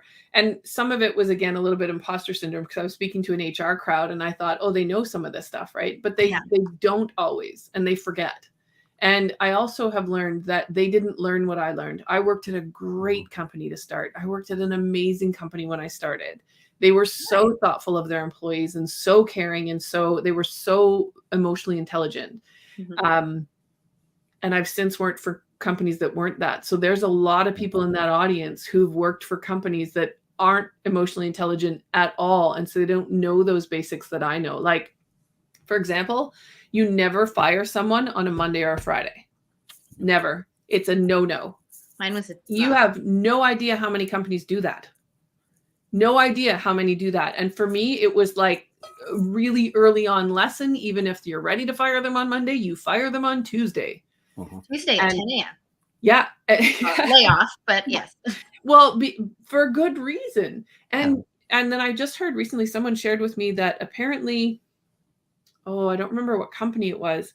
They're laying off their people at head office and they gave them a weekend notice. They told them on Friday that Tuesday they were going to be laying people off. And I was like, what are you doing? Yeah, why would you do that? And they were like, well, I'm like, no. I said, can you imagine the mental health breaks that are going to happen over the weekend?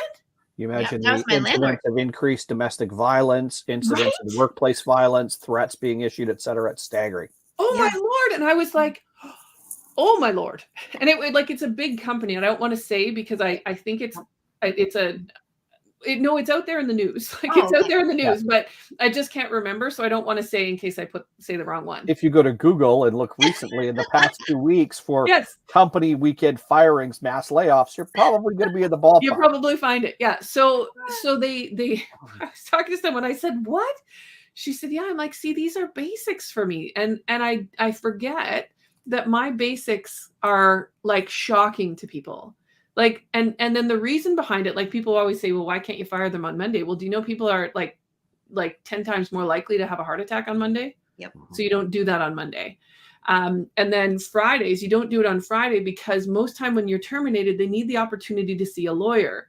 Yes. They don't have that opportunity over the weekend. So technically Thursday's not great either. And you don't do it at the end of the day. You do it at the beginning of their day, not the end, because at the end of their day, they're likely going home to their family and they have zero time to handle that. So why 10 a.m.? Because it's early morning. They now have the day to go home and sort of breathe through, and then their family comes hours later. Really good companies give the EAP number with their termination package. They remind them to call the lawyer. They tell them that there's lawyers at their EAP. Like, these are things that we do, right? But these are, for me, they're basics, and it's shocking the things that people don't know. Like when I heard that about that company, I was like, oh, those people, oh, those poor people, like awful weekend. Oh, and that to me is just thoughtless and uncaring. Yeah. You keep the conversations less than 10 minutes and you make sure they have a support member and you escort them off the property because it's for their safety more than it is for yours. But if they're around longer, it increases. The statistics are, the math says it's terrible. I mean, so I used to be the person to walk people out, and not because I was working for a company, but when I was working on my own, I started being what they call the A-Day person through a company that does this. Yeah. And I was walking a girl out one day and she said, well, I feel like a criminal. You're walking me to the door. And I said, oh, honey, this isn't about you being a criminal. And she said, what? And I said, I'm watching you right now, because if we get to the door and I decide it's not safe for you to drive, I'm going to walk you back in that office and call you a cab. Yeah. And she said, Aw. oh, really? I said, yes. Yeah. I said, I have a lot of purposes here. One is I'm telling you what the company is giving you, because this company did the coaching afterwards to help them transition. I Yeah. said, but we're not treating you like a criminal. You're handling it well. I'm not seeing anything from you that you shouldn't leave. I said, but people pass out at the door. Yeah. You know, like stuff happens. And I said, just so you know, even worse, I'm going to watch you walk to your car. She goes, really? I said, yeah, I'm going to watch you walk to the car. I'm going to watch you get in the car, and I'm going to wait till you drive away. And it's not because I think you're a criminal, and it's not because of any of those things, but at any of those moments, I see something go wrong, I'm going to take care of you. And she went, oh, thanks. I said, I know what the perception is. I said, but that's the reality. I'm here to protect you.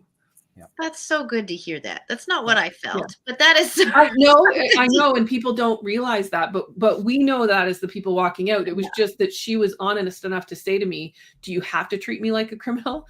And I was like, oh, I am not treating you like a criminal. Yeah. You're doing okay. You're doing okay, but I'm telling you, you're not the only one being laid off today, and there are others who I will walk back in and call the cab. Yeah. I'm the closest thing to a warm blanket in a really shitty moment. Yeah. Yes. Yeah. Oh, Yeah. can you be my warm fuzzy blanket? Yeah. We'll have to cut off our conversation. Our next guest is here. Yeah. This has Thank you been so much. absolutely love you. Yes, I do love you. Lovely. Yes. Thank you for staying for the extra time. I'm No glad problem. that you had the flexibility to do that. I love Yeah. being an entrepreneur. But yes, our next guest is here. So, bye, Lisa. Thank you. Thank Yeah, Elise, have a great one. Bye. Bye. Okay, remove. Laura, our that next was fun. guest- I know. I love just chatting it out. It's great. Our next guest is Susan. So, Susan, I'm going to bring you up to stage. Is your mic working? You might have to turn it on. Oh, wait. Oh, yeah. Susan. 1 2 1 2. I think We I'm can working. hear you. Great. Nice to see you back again. Do tell us a little bit about you, and then we will pry some curious questions. Yeah, for sure. It's great to be back. And hey, Mitch, it's great seeing you in the co-host seat there. That's fantastic. And I actually popped on real quick this morning, and I'm like, okay, I'm not awake yet. I have to get awake. I'm in Saskatoon right now. So, and I'm loving that life, right? We all talk about that laptop life and being able to work from anywhere. And as much as I don't like the connectivity, I love that I get to empower women to create the life and that story they truly want to live wherever they are. And it doesn't have to stop them from living and doing and being, right? And so that's what I do. I have the blessing of being able to help people with their story, whether they're speaking it from stage and helping other people experience it, or, I think we talked before, Laura, about the whole, creating that story, creating that life that you want to live, and telling yourself that positive story on a daily so that you actually can create that life that you want to live in, right? Ooh, I think I want to start there. A little bit of exploration. If you don't mind, Susan, I would love to get to know how you, do you have a daydream that you picture of this is what I want my life to look like, with just a short little scene? And then I'd like to know same thing with Mitch. Do you have a short little scene? Because I when I close my eyes and I think about the life that I want, Susan, and what I want it to look like, I picture this tiered system of a stadium seating. I'm on stage and I picture walking up the 5 metal steps to the stage with the smell of strawberries on my tongue from the snacks that they have backstage, and then looking out. It's like, oh, yes, that's where I want to be. Do you have a scene like that? I love that. Actually, I have several scenes. Mm-hmm. But I think the biggest one, and I'm going to get a little teary-eyed, and I'm sure some stuff will come up. Yes. But the biggest one is that I'm healthy, and that I can get up and walk and move on a beach and be on this beach where there's a mountaintop, and I walk up to the mountaintop. It might be a small hills to the side of the beach or something, but I walk up and all my family are around me and with me. And I look down and there's hundreds and hundreds of women from all walks of life, all race, all color, all creed. They're standing up and watching and waiting for the words to come out of my mouth. And it would be an empowering moment where I speak to the energy, right? Because that's what I do, and help them understand that they can create that can-do life. Envision it, and it can be, right? So I think it would be very similar to what you've preempted this, right? Everyone has a vision. Close your eyes. Now experience what that is. And now let's help you bring it to reality. And let's just be. Yeah. So Mitch, what is yours? It's interesting. It's more a feeling, like the job's done. Mm-hmm. And the job's never done, but the job's done. And it starts with a number, 100,000. If you take the average size of a small business in North America, and I'm very analytical about this because the math makes sense, and the math I use to fuel the energy, right? The emotion that goes into it. Okay, let's say that's 5 people that work in a company. And if you talk to 100,000 business owners and give 100,000 people the resources for them to just feel better and get through their day and have a little more money and go home sane and safe to their family, and affect the 5 employees they have, well, let's do that. So that's a business owner, and that's 5 employees. That's 6 people. If the average household is 4 people in it, that's 24 people times 100,000. That's 2.5 million people. That is a staggering pile of families and households to impact. Why is it a number? Because it's something that creates a sense of tangibleness. That's a lot of impact. That's a lot of school lunches that don't go lean. That's a lot of gas tanks that stay full. That's a lot of housing mortgages that get paid on a monthly basis. That's a lot of utilities. That's a lot of vacation when business owners realize they can actually get their employees strong enough to take over what's going on in the business. Now, all of these are tangible outcomes. It's just the way I measure and I process, and the way I teach people to do the stuff that they have to do. But frankly, that's an enormous impact. You impact millions of people by getting to one. You get to one business owner. Mm-hmm. You touch 4 or 5 or 6 or 10 or 20 or 50 or 100 lives. Yeah. That is enormous. That is a massive. That is a magnitude of multiplication. It's incredible that every one of those households is a little better because you got somebody to just listen. Yeah. Like that's staggering. And so it's more about the feeling that comes from it. It's a sense of gratitude and completeness. Yeah. I don't have to be there for their whole journey, but if I can just get them to understand enough now, that is their household plus 3 or 4 or 5 or 6 or 10 or 20 more times, in this case, we're working with, 30 or 40 companies at any given time. Yeah. That is hundreds of people who are impacted. And if every one of them has just a little more money in their pocket and breathes a little easier and doesn't have any problems going to buy groceries and can enjoy the fruits of their labor, like that alone is enough to say job well done. But it's the magnification of that comes after that is wonderful when people are actually doing what they want, and they're not angry and they're not tired and they're not bitter and they're not worn out and they don't have a sense of hopelessness instead of hopefulness in their company. That's why I do what I do. I love that. And then like being on the stage and the clapping, it's not about me. It's about the opportunity to be like, every single one of you here, you're not here for me. You're here for you. And until you understand that, nothing's going to change. Yeah. So it's like, Susan, how do you take these lovely images that we have that we can feel like, oh my God, my stomach is like, yes. How do you take that? How do you work with that? Yeah, and community is huge in this too, right? Mm-hmm. And I don't know that I would have even mentioned that, but Mitch added to the feeling that Mitch had. Yeah. Magnified the tear that was coming down my face from mine, and it put a smile on my face and that feeling of smile in my heart. Yeah. And really what you do is reverse engineer. Okay. So when I work with my clients, I reverse engineer it. And when you think about reverse engineering, $1 million, right? You got to make, right? Like let's do a simple math, right? 10 million, 10 years, right? Of course, there's compound interest and all that stuff. I'm not going to get into that because I'm not a math wizard. But You have to make $1 million a year to make $10 million, right? So let's take a year. How do you make $1 million? And let's, part that down. Let's scale that down. What do you need to have in place in your life to make that happen? Okay. People can see numbers and that's easy. Well, if I wanted to be on a stage at a beach with people, obviously I have to create that, right? Yeah. So how do I get myself into that environment? How do I get ready to speak? How do I envision, and where am I, right? Mm-hmm. What beach am I on? What city, what province, what global community am I speaking to? And how do I set that up? And how do I make that happen?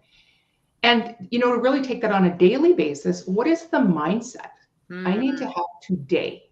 Yeah. And what are those pieces I need to walk through today? And what is that story I'm telling myself, right? I used to tell myself this story quite often that I can't, right? And that's in so many people's vocabularies. Well, I can't do that because I don't know how. Well, I can do that. Who do I know that knows how? Yeah. And it's just those simple little reframing tweaks to get you on the path. And the most important part is you go 3 months, right? I always use 3 months as kind of a target time frame. You go 3 months, where are you on the trajectory? Have you met your goals? Have you met that mindset? Are you in that shift? And can you, see yourself in that trajectory of a year to get to where you need to be at the end of that year? And if you're not, you pivot, right? And if you don't get there in the year, that's okay too. You just keep pivoting so that you're not sitting on a couch watching Netflix, or you're not, beating yourself up because there's so many things that you can't do. You focus on all the things you can do. So there's a real process, but that's the simplified version of it. I found so many times I would get caught in the how. And I know that there's this phrase, forget about the how and it's all about the who. But at the same time, do we really need to know how? Why can't we just start, as Mitch was mentioning earlier, like fire, then aim, then whatever it was. I'm sorry, Mitch, I'm butchering it. But the fire point ready, is aim. Fire first. Like just try. So how do you encourage people to just start trying and then figuring out? Yeah, the try and the how. And I mean, that's huge. And two of the things I teach, the yes, I can. What can you do? Yes, I will. What will you do? And yes, I am. Who are you? Mm-hmm. And it's funny that you bring up how, because that's been one big thing that's come in, is the how and the why, right? Well, don't overanalyze why you have to do something. Just do it. And don't look at the how in the I don't know how, right? I can find somebody else, or I just jump in and I learn, right? When we were born, and I share this story, and I share some of my story, which I will really briefly, of when we're born, we don't know how to walk. We don't know how to crawl. We don't know how to eat. We don't know how to do any of that stuff. We can't talk, right?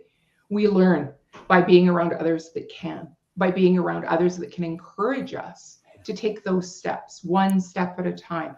And it's, you don't have to move a mile. You have to move an inch. And it's just that one little inch at a time, progressive moving forward. And if you fall back, then you learn why. And you get back up and you do it again, just like when you walked as a child. I tell the story about the whole, how do I do this? My daughter was born and she had a disability, and the doctors put the word can't in her world, and I took it out, which is one of the big things to why I'm doing what I'm doing. But this whole idea of, how does she do this? Yeah. Get her, accomplished. How do I do that? How do I raise this daughter with a disability? Well, any child born to anyone, there's no book that comes out. I'm still waiting for mine. It hasn't come. Right? None of us know how. Right. I'm sure it's not up there. And if it is, well, one day it'll come out. But we do the best that we can and we jump in, right? So I encourage people to look at it that same way. If you had a truck coming at you full force, if you have a child with a disability, if you have something coming at you full force, you're going to move, right? If you have a child with a disability, you're going to hold them, you're going to love them, you're going to do what you have to do. You're going to ask the doctors, you're going to ask friends and relatives. So that should be like everything else in life. if you're faced with something, right? Someone puts a glass of water in my mouth, in my face, and says, here, take a drink. I'm not going to go, well, how do I open it? I'm just going to go, okay, and I'll figure it out and I'm going to do it. Right. Yeah. And if you don't succeed, like I love what you said about the try, right? Mm-hmm. And that old phrase, don't try, only do, right? Yoda, don't try, just do. But bring in the nerd references. Right. But you do it and you try it. You know, you've got a mountain in front of you and you look at the outcome, which is the top and the peak and the views. I want to get to the top. I want to see the views. I don't know how I'm going to get up there, but I'm going to watch what everyone else is doing. And I'm going to get a guide and I'm going to, you know, just get up there. And so it's just doing and just being in that moment. It reminds me of an obstacle course. We don't train the obstacle course. We train the obstacles in the obstacle course. So we're not learning, okay, I have to climb this ladder, then I have to turn this many degrees, take this many steps. No.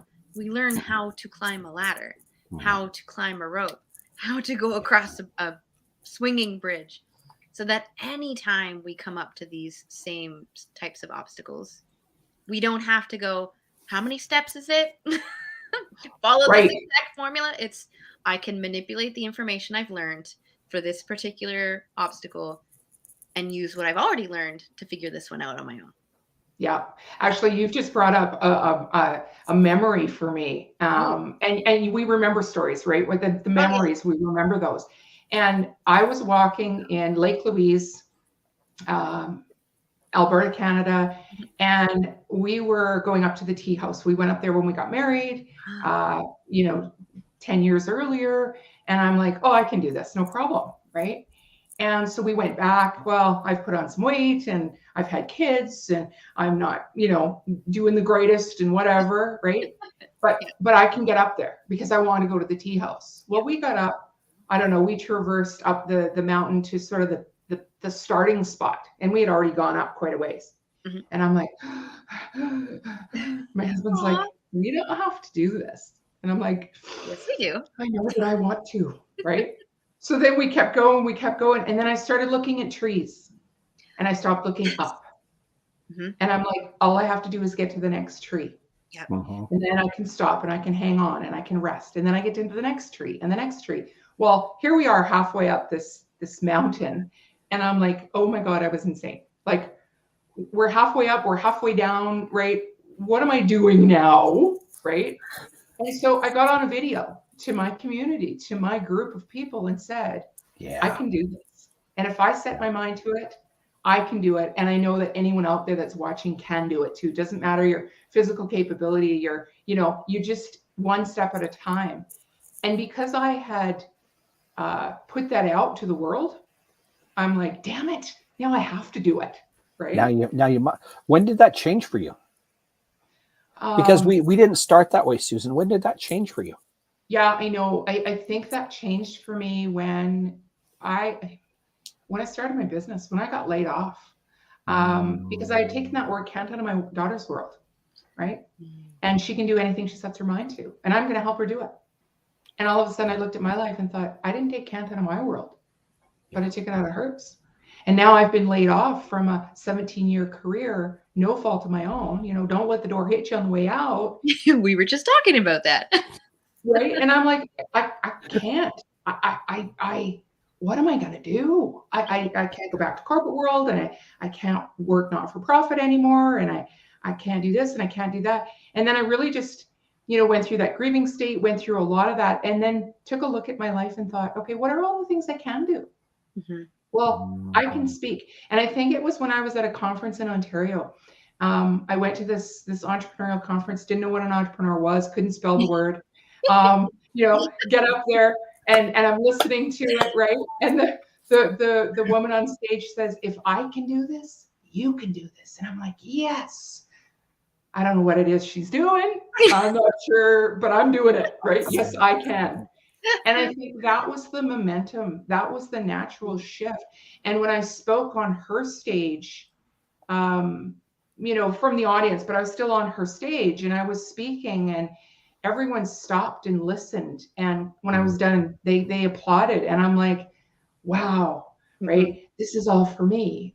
And then, like Laura said earlier, it's not about the applause for us, because people would come to me afterwards and go, oh, that story resonated so much for me. And that means so much to me. And you've given me hope. And so I think it was that year, and that was in 2017. And that was sort of that transition where, wow, if I can change the life of one person, not even my own, but if I can change the life of one other person out there, I have to encourage and motivate and inspire and tell my story, because, and so does everybody watching this, right? If you've gone through something that has been so hard for you, and now you can look back and go, well, it wasn't that difficult, and here's what I did. How can you help someone else? I don't care what you do. I don't care if you're a coach. I don't care if you're a construction worker. I don't care if you're a daycare aide. It doesn't matter. If there's somebody in your world that you can share that experience with and help them overcome, we rise together, right? That reminded me of the Mo Mondays image that I showed earlier. It's like the first time I ever shared my story on stage, I was ugly crying. Trauma dumping, ugly crying, like the whole, all of that. But afterwards, I remember this one lady coming up to me, because I thought, who am I? Like everyone else, who am I to share my story? It's not that different. It's not that big and extravagant. It's not movie worthy. Well, maybe now. But this one lady came up to me afterwards, and I remember her in particular because she's like, you sharing your story made me realize that this is happening in my life, and I didn't even know. She's like, now, having heard your story, you have given me permission to share mine. It's like, oh, that really hits you in the heart. Like, even if my story gives other people permission to have a voice, let alone share it in public, I don't care about that part, but to have a voice is powerful. So then who am I to deny somebody permission for their voice, right?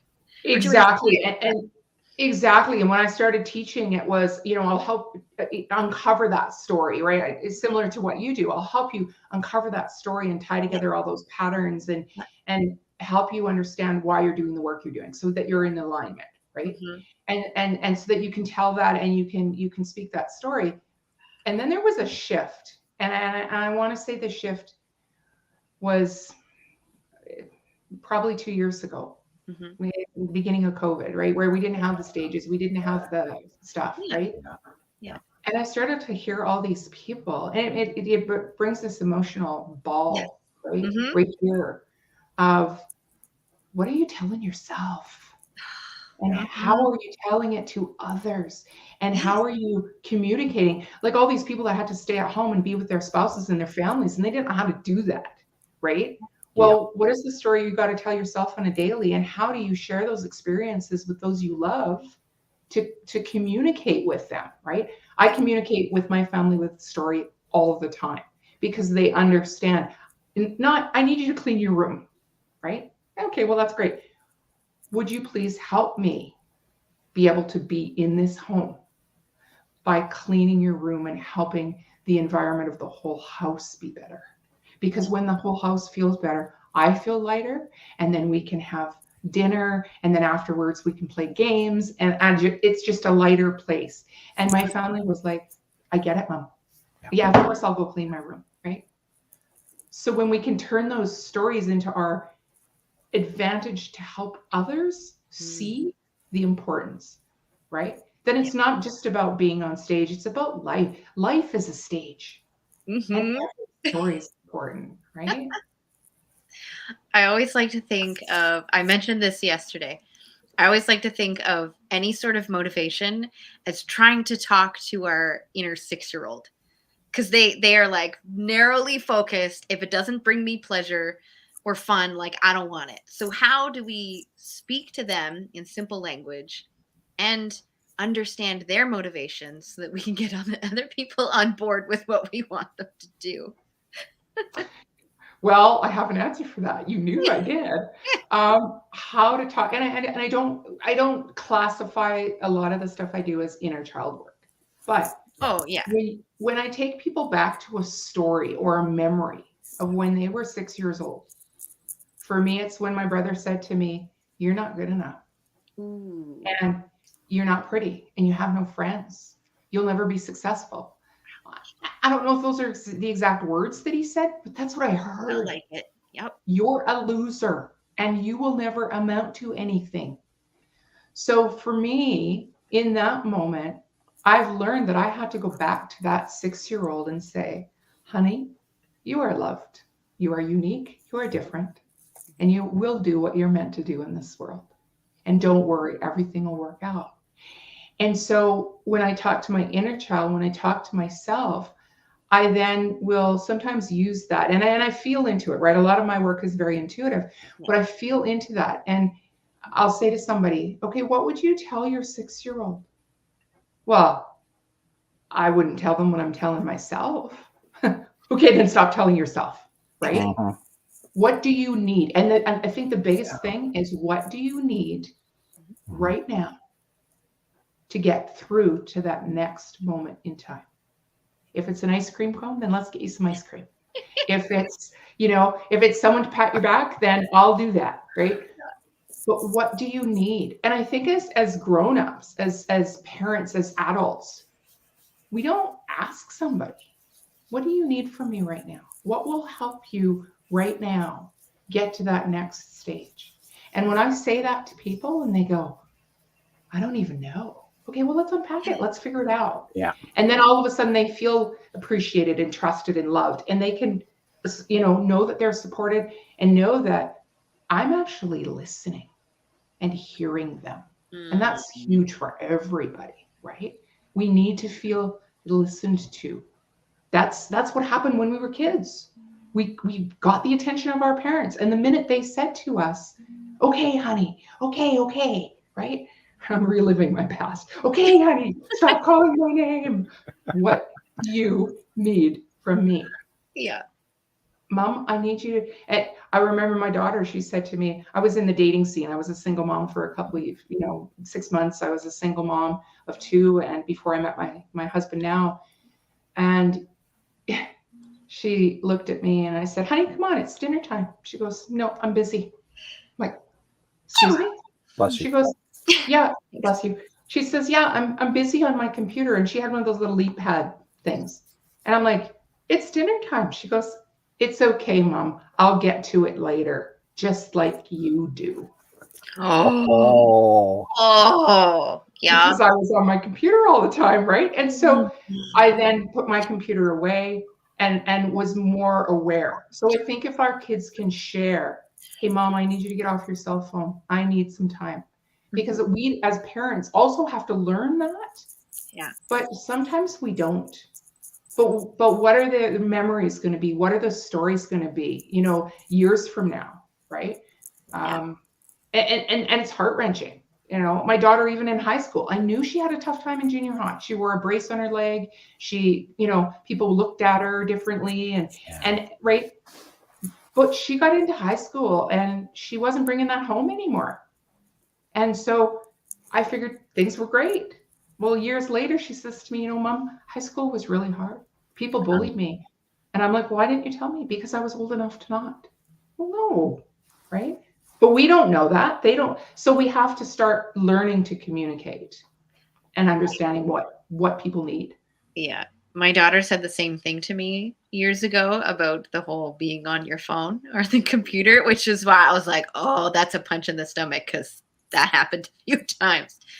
But I do have that conversation, thankfully, with my daughter a lot. It's like, I'm afraid of certain points in her life because grade 9 was the deepest, darkest moment of my whole life. And nobody in my life at the time knew it. Nobody. So I have had this conversation. She just turned 13, the illegal T word. Yeah. So I'm like, I am afraid of you going down this path. Yeah. Not because that's where you are, but because that's where I was. And so I'm hyper aware of how your behavior is changing. So I'm asking you questions a lot lately because we're moving. to make sure that your mental health is okay. Yes. And I need you to know that in these moments of stress and chaos and all of that, that I'm here not to try to fix things, but to listen for Yeah. whatever it is that you need, wherever the tension is, whatever resource it is that you need. I'm here. And if Yeah. you don't feel comfortable with me, there's a school counselor, there's friends, there's family. Like, just know you are surrounded by love and support no matter what. Yeah. Yeah. Well, it's a hard time because I'm like, she's getting there. I don't know. Yeah. But there's no parenting book that tell us or warn us about any of this. Well, there is, it's right here in your heart. And I know. if your heart says you're doing the right thing, you're doing the right thing. I got a compliment this morning from one of the other students. She was like, "You're raising your daughter with respect." And I went, "Okay, what?" She's like, "She actually said good morning to me when none of the other students," as she stares at one of the students coming, says good morning. And then she goes, "Good morning," to the next girl coming. And the girl's just like, walks into the school. It's like, okay, but it's these simple things, life and business, that mean so much to other people. Well, yes, and think about the ripple effect you're creating, right? I mean, Mitch talked about that earlier. I create ripples every time I teach somebody, and they take that, right? But when you create this story, this memory, this moment, right? We forget words, we forget actions, but you never forget an experience. Mm-hmm. And all she has to do, your daughter, is go to school and tell one person, my mom, she's been telling me about when she was little and blah, blah, blah, and right. And then she's like, someone else is going to say, wow, your mom talks to you. I'm going to ask my mom what happened when she was younger. Right. And they're invisible ripples, but we know that they're being created out there. Right? Oh, yes. I can't tell you the countless times other people's kids have come up to me right from grade primary all the through to grade 7. There'd be kids coming up and hugging me and telling me that they love me and like wanting to kiss my arm and like all of it and telling me about their day. And the parents are like, "What are you doing? How many kids do you have?" I was like, "1, she's way over there, like playing under the stuff." But it's because I treat the kids like human beings. I actually care about what's going on in their lives and how their day was. And unfortunately, that's not the reality for a lot of these kids. No, exactly. And they've grown up with me like this. And now the new friends are the same thing. They're like, "Your mom plays Fortnite? Your mom talks to you about things? Your mom does this?" And then they're like, "Wait, you look like your mom." Like, it's this whole joke. But at the same time, they can feel that I'm generally not like the other parents. Yeah, absolutely. Yeah. Nice. And years later, right? I want to share a really quick moment in my life that was very empowering, and it includes Mitch Cammidge. Ooh, it was the day that I want to hear it now. It was the day that I met Mitch Cammidge, and I had heard the name. I had heard kind of what he did. I didn't really know what he did, but I kind of heard the name, and I was at an event where Mitch was speaking. And I'm like, wow, I'm speaking at an event with Mitch Cammidge. And it was West Edmonton Mall. It was, her name's not coming to me. Had put on this event, West Edmonton Mall. We were speaking up on a stage, an elevated stage with an audience down below. Ooh. And we were all sort of in the green room, the little table off to the side. And I think Mitch said to me, "Are you ready?" I'm like, "Well, I'm just going to speak to the world and whatever comes out will come out." He says, "You'll be amazing." I'm like, "And will you?" Well, he spoke first and there was a couple of other speakers. He came down and I'm like, "Oh my God, that was amazing." And he's like, "Thank you. Yeah, you're welcome." Aww. And then I got up there and I spoke, and I knew that there was this supportive little group, Mitch being one of them, that was like, "Susan, you've got this," right? Now, I don't know that he knew me or what I did or anything else, or that I spoke or that I could, right? But he spoke to that heart, that human heart of me, and that caring space. And I got up there and I spoke, and I came down and he just kind of looked at me and went, "Wow, well done." Yeah. And when I got on this call this morning, because I've been going through some health stuff, my health isn't great. Kidney stuff last year, I'm still going through it. This time it's the left side instead of the right side. It's been a challenge, right? Yeah. Not going to get into it. It's okay. We're sending love. Yes, I can feel it. I know. And I thought, wow, I get to be on a stage with Mitch Cammidge, right? So it just that memory came rushing back, and I thought, all I have to do is speak to what I know, my passion, and the questions that are asked. I don't have to prepare for this because I was born prepared for this. I got this. Yeah. We just do, right? And that, how do I do this? I don't know. I don't have to know how. I just have to jump in and do. Right? Yeah. So just the timing, right? Because I know that every day there's someone different that's co-hosting, and the fact that Mitch was here when I was here. And then I heard when Lisa was on, because I saw her first thing this morning, and then I still saw her on. I'm like, wait a minute. We still do. I could have been in the green room. I could have got extra. But everything works out the way it's supposed to. Mm-hmm. Right. Yep. Oh. Yeah. Every time I look at Mitch, I see such depth of heart and a huge teddy bear that just wants to like fuzzily hug everything. Yeah. I see so much. Yeah. He's even got my initials on his name. Did you see that? Mitch Cammidge. S/B. Nice. Susan Binnie. Yeah. Whoop, whoop. He's honoring me. I know. Savage in business. Susan Binnie. Savage in business. Look at that. There's some kind of connection there. I want to make sure that our listeners really get to the heart of the message that you have in your business. So yes. What is that message? And then how do you choose to share that on different stages? Yeah. And that message is shifting and changing, but it's the yes, I can. What can you do? Don't look at what you can't do. Don't look at what you don't know how to do. Make a list of what you can do. And figure out how to incorporate that into your business, into your world.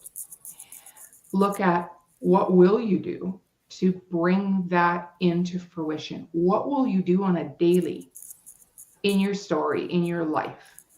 And who are you, or who do you want to be? And it all has to go into, on stage, I say, if you say you're a duck and you drink like a duck and you water like a duck and you act like a duck, you're going to become a duck, right? Or is it because of autocorrect?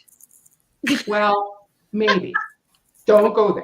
But say what you are, right? I am a powerful woman who has a story that can change the world, that can change one woman, one day at a time, one story at a time. And what do you want?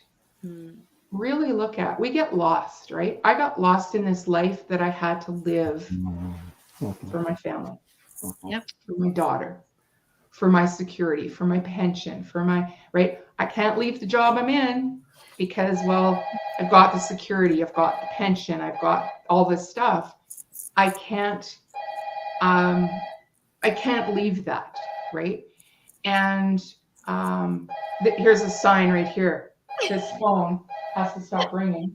Because mine rang earlier. My daughter's on her way home. She's not feeling well. So. I can't not hear it, right? Oh, yeah. But it's this whole idea of it's okay. It's this whole idea. It's not my house, right? So it's not my phone. But it's like, what will I do to stop that ringing, right? Because I need to continue this thought. But what is the vision? What do you want? And and it can be something simple as, I want to get out of bed tomorrow morning and know that I have a reason to get out of bed tomorrow morning. What do I want 5 years from now, 10 years from now? We look at these big, grandiose goals. But I say, if you want to live on a beach, you don't have to buy a house on a beach. Go on Airbnb. Jump on a plane. Go live on a beach for 5 days. Doesn't have to be for your lifetime. Enjoy the moment, because we never know when the next moment's going to be gone. Live the story. Tell the story that you truly want to experience, or that you want someone else to experience. Because All we have is today. All we have is this moment. We don't know what's going to happen tomorrow. And stop waiting for that one day, that someday, right? And don't get hung up on. And I mean, I know there's a lot of information here. And if you guys have to pause this and go back and rewatch and whatever, but this huge key ever since my health went downhill last May, and then came back up and was great in January, and now it's going back down again. You never know. So live it for now. Don't worry about being a millionaire and having $1 million in your account. Worry about having enough money to get from point A to point B, to get through this day and maybe through tomorrow, and then where the next is coming from. But don't lose the time that you could enjoy. Family, friends, experiences. Don't just wait for it to pass. Enjoy it in the now. Be in the now. Have it now. My being in the now is like my daughter going, I can't come home until you call the school. So, Laura, duck off. We're good. You got this. Give me like 3 minutes. Yeah, go take care with Diane. Oh, good. I was just about to check who was coming next. Diane's in the background. Well, thanks, Laura. You take care of what you need to do. I love your story. I love who you are, and it's been an honor. So I'll wrap things up with Mitch. Thanks, Mitch. Yeah, you got him, Laura. Go get him. Susan. Yes. Good to see you as always. You as well. Love it. Love it, love it, love it, love it, love it. What is next? What is your super secret surprise? What is next? What are you working on right now that's going to blow people's socks off? And remember, great big holy cow things, tiny little things create big impacts. Yeah. So what is next is I don't think I'm doing one-on-one coaching anymore. Okay. Maybe, but that's not going to be the main thing. I want to spread the message that I have, that message of that message of hope around the world in a very profound way. And so I've hired a new business coach, and I'm working with her to really define how do I get my information out to the world in a very affordable, succinct way. So big things are happening. There's going to be, $79, $47 courses that you can take. There's going to be little information booklets that you can read so that you can get all of Susan Binnie just delivered to your door. There's still going to be experiences with Susan Binnie, but I want to know that you've had that piece of me first, right? And you already know that I can help you get to that next stage, because there's so many people out there, right? And so the next thing for me is to learn tech. Yes, it's true. And maximize that so that I can get my message to more people at more time and raise that vibration of the planet. And you already see my website on my name there, susanbinnie.com. It's in transition all the time, but Facebook, Google, LinkedIn, Instagram, you name it, type in Susan Binnie and I'll pop up. So look forward to sort of that next journey and really how to not stop your life in the process. How you can be and do regardless of what's happening in your life.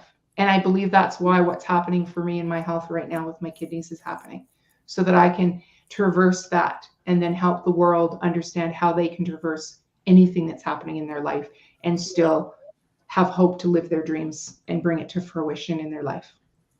Susan, how many more road markers do you need to see before you flip wholesale into where you're supposed to be, right? Yeah, I know. Funny how that does that to us all the time, and it attacks us literally on our insides. Yep. It's like, Susan, stop helping 50 people. Start helping 5 million people. I'm hearing it loud and clear. Yeah. Yep. I was like, my surgery. It's like, I get it, universe. Okay. Well, you didn't hear it loud enough because you're going to I know. Right? Yeah. Okay. It's horrible. Thank you so much, Susan. This is always a delight. I don't have enough time to catch up with every single person that I want to have hours and hours of conversations with, because I know we could easily do it. So sending you so much love again. Thank you for being you. And if you need to chat anytime, you're more than welcome to reach out. You know that. So Awesome. Thank you. Mhm. I'll be doing that to both of you. Mitch didn't ask, but I could see in his eyes, he was like, me too, me too. Thank you guys. Always. Okay. Bye. Go get him, Susan. Mm-hmm. That was fun. Okay. Oh, I told you it would only take a minute. Okay. What a day. There's always something in the middle of things that goes, you need to do something else.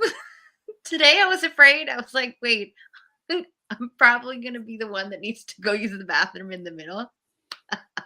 Not yet. I'm still good. So our next guest is Diane. We're going to bring her up. Us and our silliness. Hi, Diane. Hi. How are you today? Good. We're doing great. You are last interview of the day. Yeah, so I'm gonna bring it. Oh, you're gonna bring the laugh, you're gonna bring the energy, and you're gonna distract me from needing to go pee. So let's see how we go. Tell us a little bit about you, and we will start there. Yeah, so it's always funny because that's such a big question. Ooh, tell me about you, right? I'm gonna jump in.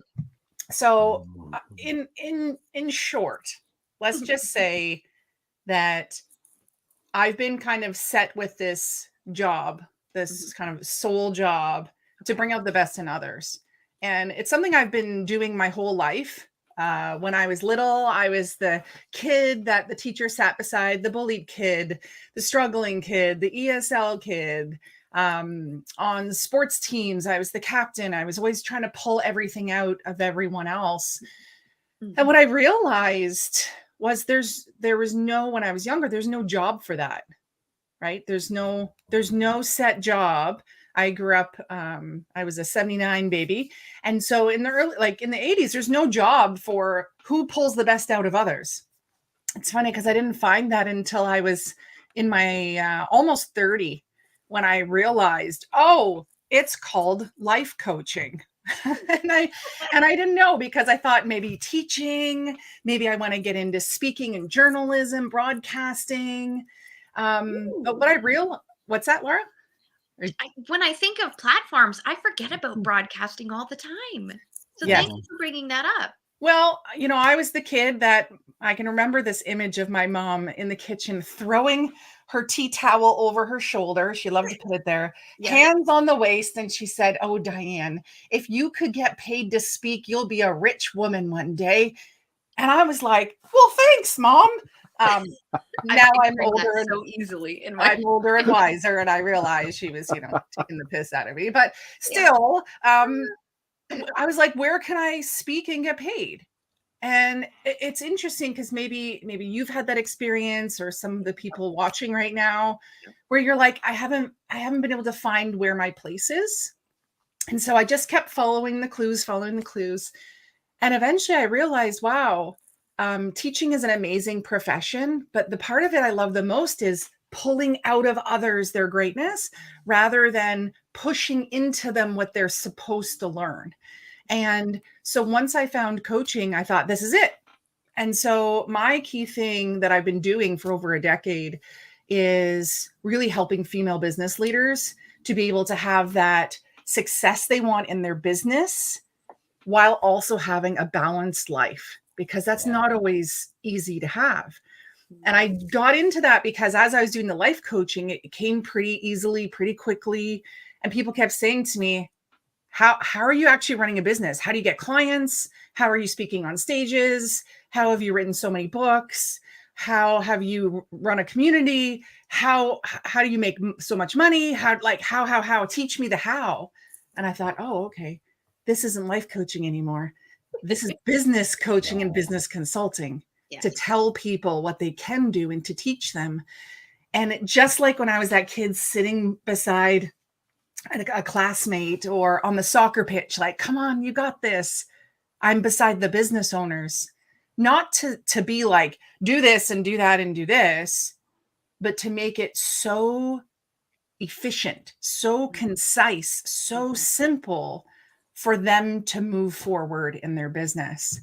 So that's kind of taken me to to last year. and I'm going to take a pause here because some big changes have come, but maybe there's some stuff already that we want to talk about with what I shared.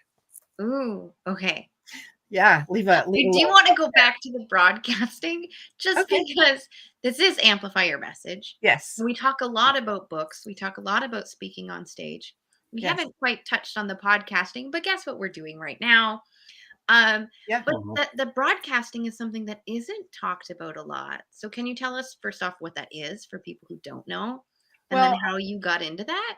well, I didn't actually fully get into it because I did the smart thing. I went and job shadowed a broadcaster Oh, and realized this isn't for me. okay. So I'll explain that a little bit. Sure. Yeah. So when I went to university, I didn't know what to do. Like, okay, I'll be a teacher. Mhm. And then I'll take MIT, Media Information and Technoculture, so I can get into journalism, broadcasting, that side of things.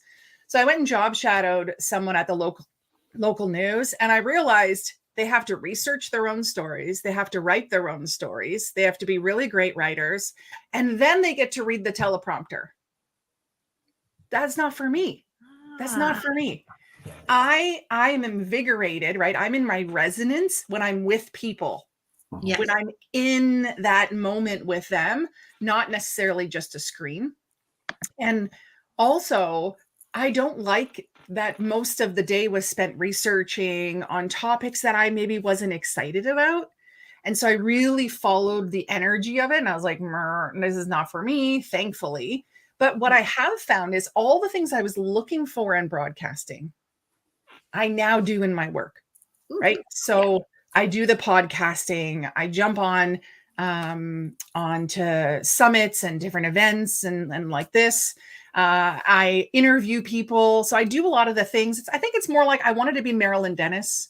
I wanted to be more her, where I could infuse myself, because I think in broadcasting, right, you're like the waiter bringing the food. You're not the main event.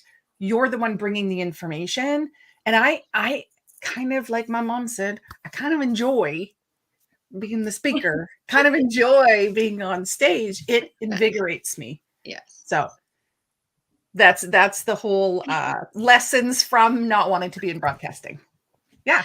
Oh, I showed a picture earlier of me when I was 4. I'm on stage and I'm like, Yeah. Yeah. I'm picturing you as a similar type kid where you're just full of energy, spitting vinegar all over the place. Yeah, kind of. Yeah. I also like that you highlighted the things that weren't right for you.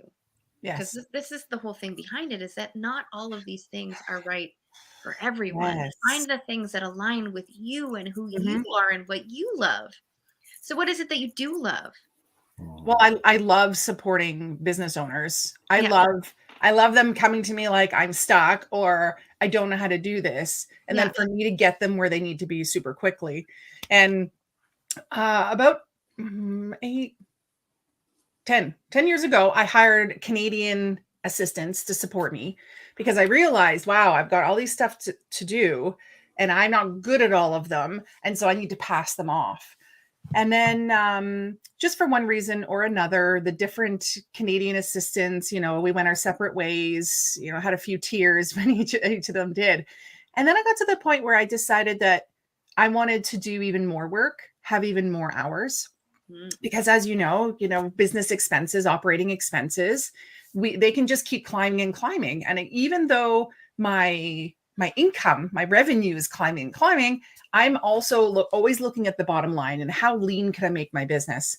And so I wanted also more hours. I want 40 hours a week. And so I ended up hiring 2 assistants from the Philippines a few years ago. And people kept saying to me, first of all, how are you doing these things? What's the strategy behind it? But then the follow-up question was, you did that? So you did that? And the answer for many years was, I did do that. Because I was bootstrapping, right? Yeah. I did figure out how to make my website, landing pages, email sequences and Infusionsoft, like all the things. You guys, I'm sure, were there at one point. I'm still there. Oh, Laura, we'll have to have a side conversation. Well, that's kind of like my business has shifted so much, just super quick, that I've only really been consistent in my business for not quite 2 years, like a year and a half. Oh, okay. and I've really just kind of launched this year. So, Exciting. and yeah, we'll talk later. But yeah, Okay, cool. So then people kept asking me, Diane, can I just use your assistant? Ooh. And I was like, oh, I guess. Assistant, do you want more hours? Do you guys want more hours? Sure. And so I'd connect them. And I love connecting, right? That's why in 2013, I started the Dynamic Women Community. It was to connect people. That's why I have live events, to connect people. That's why I have online summits as well, to connect people. And so I love that idea of connecting them. But it was always like I imagine you blow up a balloon and then you let it go and it goes, right? Yes. It always was like that. It was so annoying that I'd say to the client, how'd it go? Oh, I still have to pass them off something to get that next step done. And then I go to the VA, where are we at? Well, they only gave me an hour and a half of work because they didn't realize how quick I could do it. And now I'm waiting. And so what I realized was there was this gap between them, communications. I also saw business owners don't know how to do systems and processes. They don't know how to delegate. They don't know how to train. Are we still there? I've lost my camera and everything. You still? I can hear you. Can you hear me? Oh, okay. So weird. Give me 1 second. Sure. You're seeing me on regular camera? Yeah, Yep. we can see there. and hear you. I went completely black here. That was so crazy. That was weird. Anyway, so there was always this disconnect between, because the business owners didn't have the skills to be able to have an assistant. So then people started saying, please teach me how to hire in the Philippines. Please teach me how to have a VA, please. And I was like, no, I'm streamlining my business after being in a decade with my business, like 9 books, community, multiple programs. I'm a professional speaker, one-on-one coach, group coaching. I was like, I can't do more. I will not. And when you have those moments where you're searching for one thing and something else just keeps annoying you and bugging you. So I'm sitting in Vegas at a dinner after a mastermind I was attending, and these peers of mine, colleagues of mine, not as far along in their business, but they asked me, how have you had so much success, especially with this coach? Like, we're new. How do we do it? I say one word: implement. Implement the strategies, right? Implement what he's telling you. That's what I hope my clients do. And they said, well, tell us how you did this. So I just imparted knowledge, gave and gave and gave and gave. And it was really sad because it was a Brazilian all-you-can-eat meat place. I didn't get to eat very much, but it was okay. I was giving. And in turn, they actually gave me a lot, because my friend down the table, she's giving me like a side smile. And on the way back home, back to our hotel, I said, what was the side smile for? And she said, you were totally in your spark. You were on fire. And the crazy thing is, like, this was last June, and I had been searching for years for my spark again, right? I lost it when I was working as a teacher. I found it when I got life coaching. I lost it after having kids, found it again, right? After some health stuff. And then I lost it again, because you go through cycles in your business where you're just like, I don't know. And so she said, you've got it back. And it's talking about VA stuff. And I was like, oh, I can't do another program, blah, blah, blah, blah, blah. Can't. And she said, you teach these women to balance their lives, to be confident, to step into these bigger things, but they can't because they don't have any more hours. Then you tell all your business people, do this in your business, this strategy or whatever. They don't know the tech and they can't do all these things. They're too busy. Teaching them how to have a VA is the solution for all of it. And it was one of those like, oh, moments. Actually, no, I wasn't really. I was more like, fine. Oh. So on the flight back from Vegas, I drew up my outline for the program. I pitched it to these 4 ladies the following week. We started the week after. We ended up then having 8 people. I now have 38 graduates of my virtual assistant Made Easy program just since July. I have 18 Filipino, I call them online Filipino specialists or virtual assistants that have been working with me since, over just since July. It's pretty crazy. And I see the shifts it's made, not just for my clients' lives, but for the VA's lives. It's pretty incredible.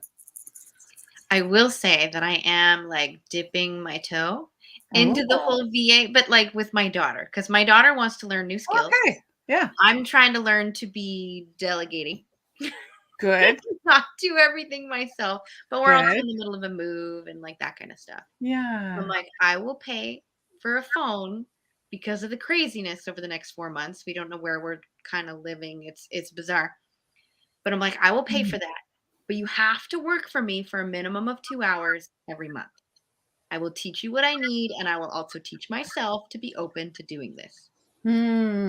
Right? So that eventually there is that, and then I can get used to hiring out. Yay! I'm working on it step by step. Yeah, it's funny how there's how it feels hard to pass off. Yeah.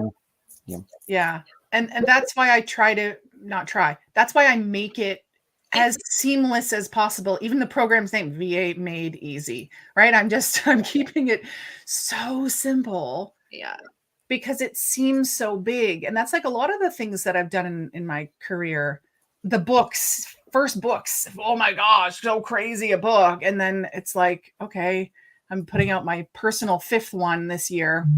I've been in 6 others, whatever, right? The first podcast, I was like, for a year, I didn't record anything. We just did our 200th episode. I just did the 200th episode. We say we because of my team, right? Yes. Like they're part of my family. Yes. Part of my family. Yeah. The royal pejorative, we. It's okay. You can do that. No, it's literally like me and my 2 team members, because they're doing all the behind the scenes. So I just get to show up and speak. I just get to show up and create content. And then they take it and they do it all, right? That's my ultimate plan. I was like, I wonder if I could teach my daughter, like I create the one content and then she can divvy it up for the many little content in between. Yeah. That's the ultimate goal. But right now I'm like, I know that I want to do everything. And I know that this time that I spent just for looking for images could be hours, when really it could take me 15 minutes. I could easily spend an entire afternoon looking for one image because I want it to be of a certain caliber, a certain alignment. And yet my daughter would just weed all that out and be like, this is good enough, Mom. And I trust her with that. Yes. So that's my advice. I'm like, if I just get her to start there, it'll save me so much heartache. Yeah. Yeah. Well, we're talking about amplifying your message, and people would say to me, how are you everywhere? Yes. How do you have time? Because I have 2 children, and I live in BC, and my parents, in-laws, everyone lives in Ontario, other side of the country. And so I'm doing a lot of it myself. Plus I have my own life. Like I still play soccer and do other things, part of the church, all that. So amplifying your message. So I actually created this system called content multiplication magic. Actually, it's a bit of a tongue twister. We're talking about renaming it, but anyway, that's where it all started, because I do a live stream, kind of like this is being live streamed right now. I do a live stream, then that goes out, and then my team finds it and they take it and they put it on YouTube. They put it on my podcast. They transcribe it, make a blog from it. They then send out my newsletter with it. And then they create all my social posts for the week, including carousels, stories, audiograms, the whole deal. Yep. Because the scariest thing is when you're trying to put out your message, but it's someone else writing your message. Right? Yes. So this way, it's me. And it's always me across the board. And then people get to consume it. My audience gets to hear it, read it, see it, be long time with it, short time. There's so many options for them. And that's the easiest way that I've seen my clients now be able to record something that's 10 minutes, 15 minutes, and it goes right through everything else. Now, there are pieces of strategy along the way of how you do each bit. There are systems and processes, but my team, I said to them, now that you've done all of this and I've trained you like what to do, can you now make checklists, systems and processes, training videos for the whole process? So what's actually next for us is to bring that in-house. Because now I'm meeting other people, Laura, who are like, you're like, I don't want to pass things off. Well, if you could, or they don't have time, right? Like maybe Mitch, that's you. You're like, I'm just so busy. I can't even like make time to train a VA. Well, this way it's like, well, can you make a 10 or 15-minute video once a week? Or could you do it once a month and make 4 of these and give them all to us? And then we just take care of it. And all the content's done for you. You just pull it out of the drive and drop it where you want it. Or even better, are people just schedule it for you? Like that's the easiest way to amplify your message. I can't write your message for you. Or let's say I don't want to. And I don't want my VAs to either. No. Yes, I've had a copywriter who I was so shocked at how well she could take on my voice, especially because we are polar opposites in our culture, in our appearance, in our personalities. And she nailed it. Sometimes I'd read a post and go, did she write that one or did I? I don't remember. It's so good. But that's a very specialized talent. It sometimes takes a lot of time. It also takes a specialized amount of money as well, right? They're specialists. Very different than a general VA. Diane, I have to come back to this. You talked about your spark coming and going away and coming and going away and coming and going away. Yeah. What was the catalyst for you? Because at some point we get pissed off or tired or scared or get threatened. I mean, in my case, I got threatened with something, but something happens that kind of cold bucket of waters it for everybody. Yeah. Well, each time was different, right? The first time I was at work and now is my camera gone? It's frozen. Frozen. You have the best expression on your face. I should screenshot that. I'll send it to you, not publicly, but okay. Thank you. Yeah, I don't know what's happening today with my computer. It's very interesting. I think you're back. Good. Thank you. Okay. We're just going to roll with it. No. Yeah. So each time was different. The first time I had the perfect life. I had a great career that gave me every 3 months, 8 paid days off. Yeah, it was amazing. I was developing curriculum, training. I was doing a lot of the skills that I love and I'm really good at. I was engaged to be married. We were looking at houses. Everything was awesome. And then actually, maybe one of the catalysts too is I was playing rugby and I tore my ACL. Ooh. And so I then couldn't use sports to feel better, the endorphins, right? So I kind of hit a bit of a rock bottom that first time. And I was coming home at night from work and, eating the potato chips, drinking the wine, being like, is this just what getting older is like or what's going on? I blamed my upcoming marriage, thought that's maybe not the problem. So let's just postpone that. And then one day it was so weird, but I trust the urges. I went on Craigslist and I typed in free life coach because we're saving for a wedding that may happen and we're saving for a house. So free life coach. Yeah. And wouldn't you know it, 1 hour before, a woman had posted because she needed to give 4 months of free coaching to reach her hours to be a certified coach. And I was like, oh my gosh, pick me, right? All this just pouring out of me. And then I got an email back that said, I picked you. And so we did 4 months of pro bono coaching. Then I paid her for 4 months because I felt that was the right thing to do. And it was in that process that I went, oh, I think I want to be a coach. And when I told her, she said, finally. I was like, you knew? And she's like, yeah, but it's not my job to tell you. And I was like, darn it. So it was a Tuesday. And I said, where did you go? And she said, CTI, Coaches Training Institute. It's ICF recognized, really good school. I was like, perfect. And then I reached out to them and I said, when is your next program starting? They said Friday. I was like, I have work. I can't take the day off. I said, when's the next one? They said a few months after. And I was like, screw it. I'm in. And she's like, I thought you had to work. I'm like, I'll figure it out. So I called work and I told them I slipped in the shower and hurt my knee again. Oh, I totally lied. And then I fessed up. My boss supported me and said, if this is what you want to do, then I'll let you have, because it was like a 3-day weekend every month for 6 months or whatever. Yeah. So he gave me that day off. And I never looked back. I was in the first few hours of that first training course. And there's a lot of people who have been coaches but aren't certified that came to take the training. There were counselors there, HR execs. Yeah. And one of the first dyads we did, so 2 people coaching each other, because you get coached on your own crap while you're in there. The lady at the end said, so how long have you been doing this? And I go, like 3 hours? I don't know. When did we start? And she's like, no, but how many years have you been coaching before the program? I said, I wasn't. And she was like, you got to be kidding me. And so I humbly and kind of naively was like, oh, maybe I'm good at this. Maybe this is where I'm supposed to be. So that turned everything around the coaching the first time. And I won't go into stories on the other times, but it always has to come back to where the energy is, the alignment, the resonance.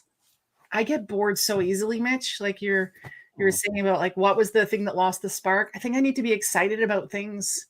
And I got so excited about the VA stuff because I see the possibility for now, not only the client, but the possibility for their VA, to hear what's happening in their lives and how happy they are in their profession. It's a positive work environment. They're getting paid well.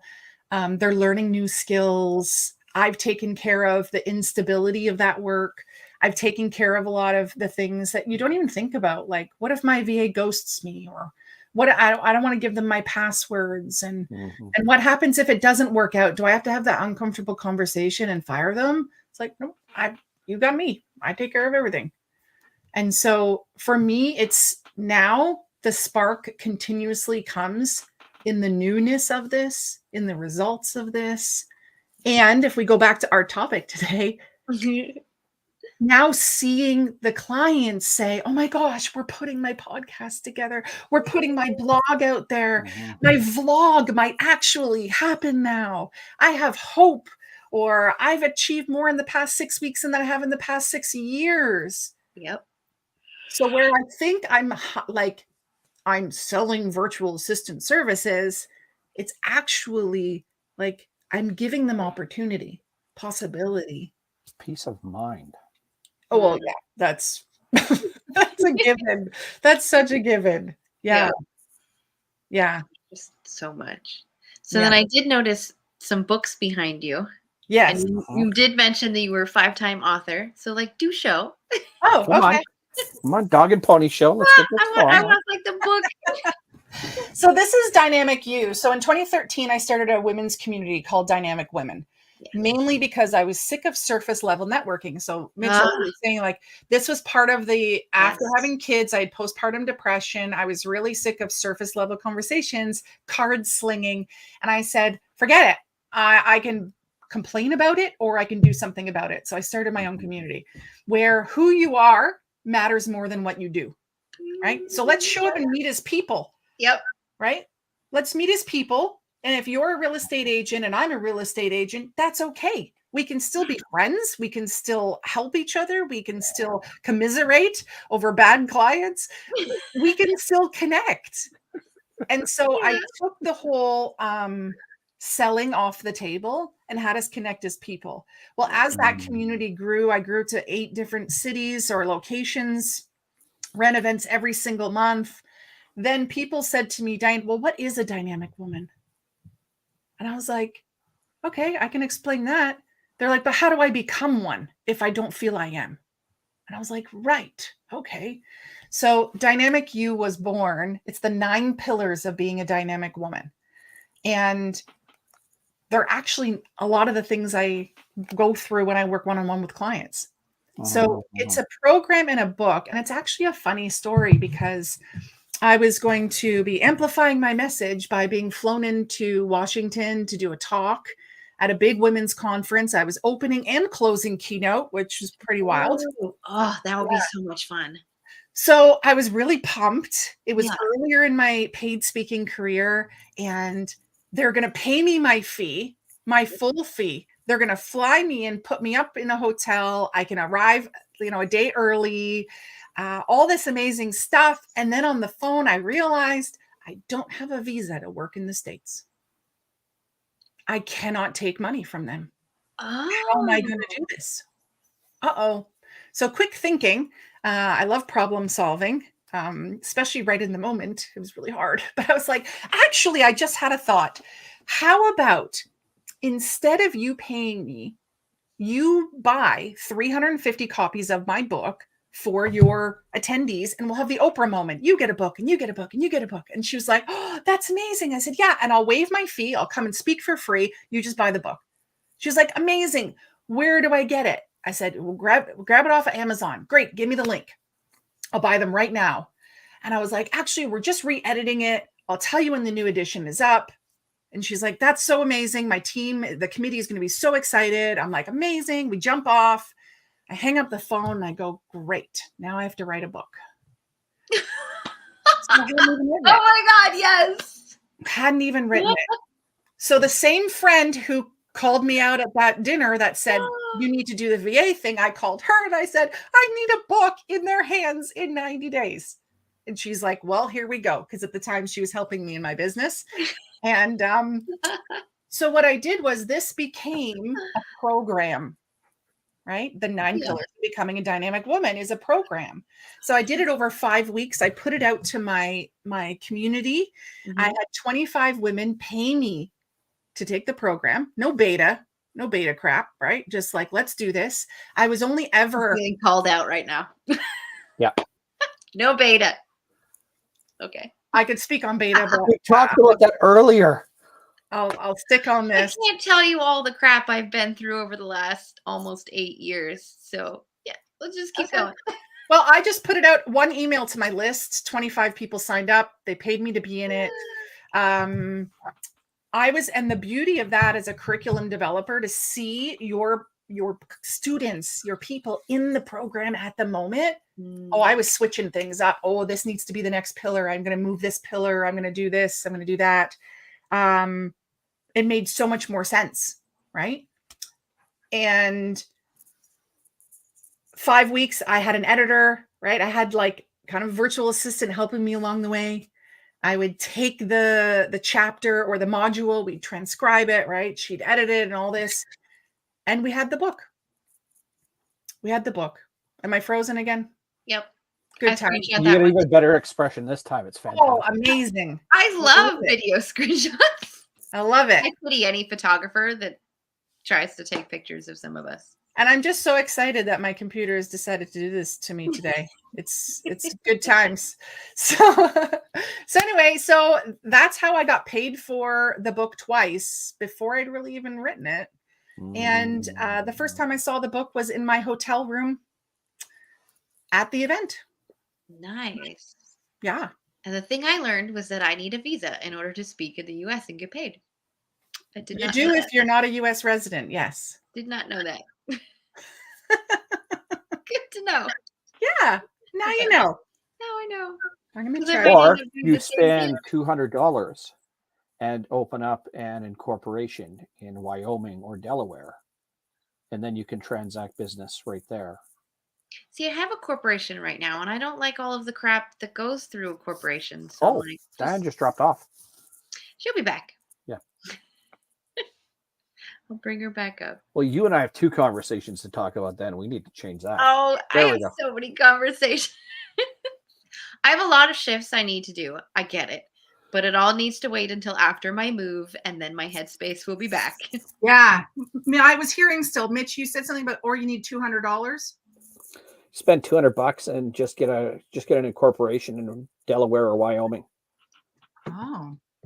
But then Just you to- need to pay for a certified accountant to do your taxes every year, and that is much more than $200. Well, you know, it depends on other things in your business. We could get all into this. Oh yeah. But if you don't mind, I would love to just share about, you know, I feel so blessed that I have a platform of my own, that I've been able to build a network. And I'll tell you, I was the person at the networking event who would show up, look for the like someone who was alone. Me too. Go over to them, stand with them, and pray that they didn't leave me the whole meeting. So no, don't that's not think me. that I like that all of this came easy to me. It did not come easy. I was terrified.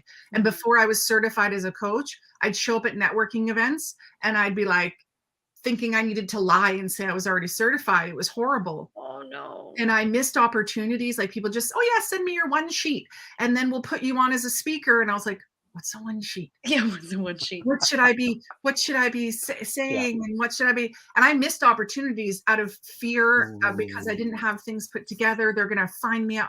So I went through all of that. So don't think that my journey was just like blessed and perfect. It wasn't. I've been through a lot of crap. But I got to the point where I realized I keep meeting people who say, oh, that's so cool. You have a book. I've always wanted to do it. Right. And I'd go to masterminds and my peers, mastermind after mastermind. Oh, I wish I had a book. And they would never do it. And then I meet people who have great stories that they're like, there's no point in doing a book because I work a 9 to 5. It just doesn't, it's a lot of work. And I thought, how can we simplify the process for them? Right. And so I started the Dynamic Women series. Yeah. At the time, I thought it was just a book, right? Success Secrets. Ooh. 52 women sharing their stories and secrets on success, right? So just actually like this book, the women's bios were in here. So as you go through the program, I teach it now as an 8-week program, but I believe in making things accessible to everyone. And so if you can only afford a $20 book, that's fine. When you go through it, you're going to be able to read the bios of the women and then their comments from the actual group coaching sessions. They gave me permission to do that. But that allows me, like when I donate these to women's shelters and they can read these, they don't feel alone. They feel like, wow, I've got this other group of people with me going through it. And so in this, I'm now able to, when I go and speak on stages, when I put on events, I can carry these with me. And so I'm carrying the stories of all of these women and I'm amplifying their message for them. So Success Secrets. Then we did Confidence Secrets. And I thought, let's change it up a little bit. And I ended up putting at the time, my 9-year-old daughter into this book, not because I wanted to be, look at my daughter, but I wanted to build her confidence. Yes. And I also wanted to show people that children have wisdom too. It's maybe different, right? But they have wisdom and knowledge too. And so this year, to change it up again, we're adding men in, which is exciting.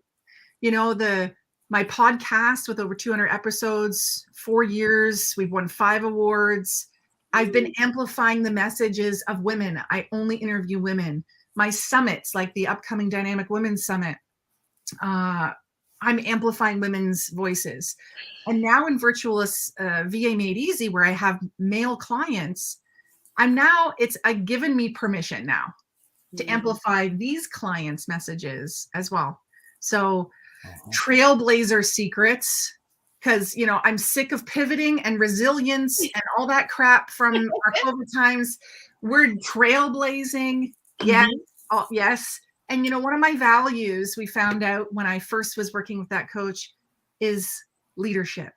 But the word leader triggers me because it's like leader and follower. Yeah. That's not my vibe. So we figured out it's trailblazer, where I'm going to blaze that trail. I'm going to go ahead and then I'm going to come back and be like, hey, look, there's the trail. Do you want me to go with you? Do you want me to go behind you, in front of you? Like, or do you want me to just tell you where to go? And that trailblazer, right? And people can be a trailblazer at one moment in their life, through their whole career, in one industry, with one message.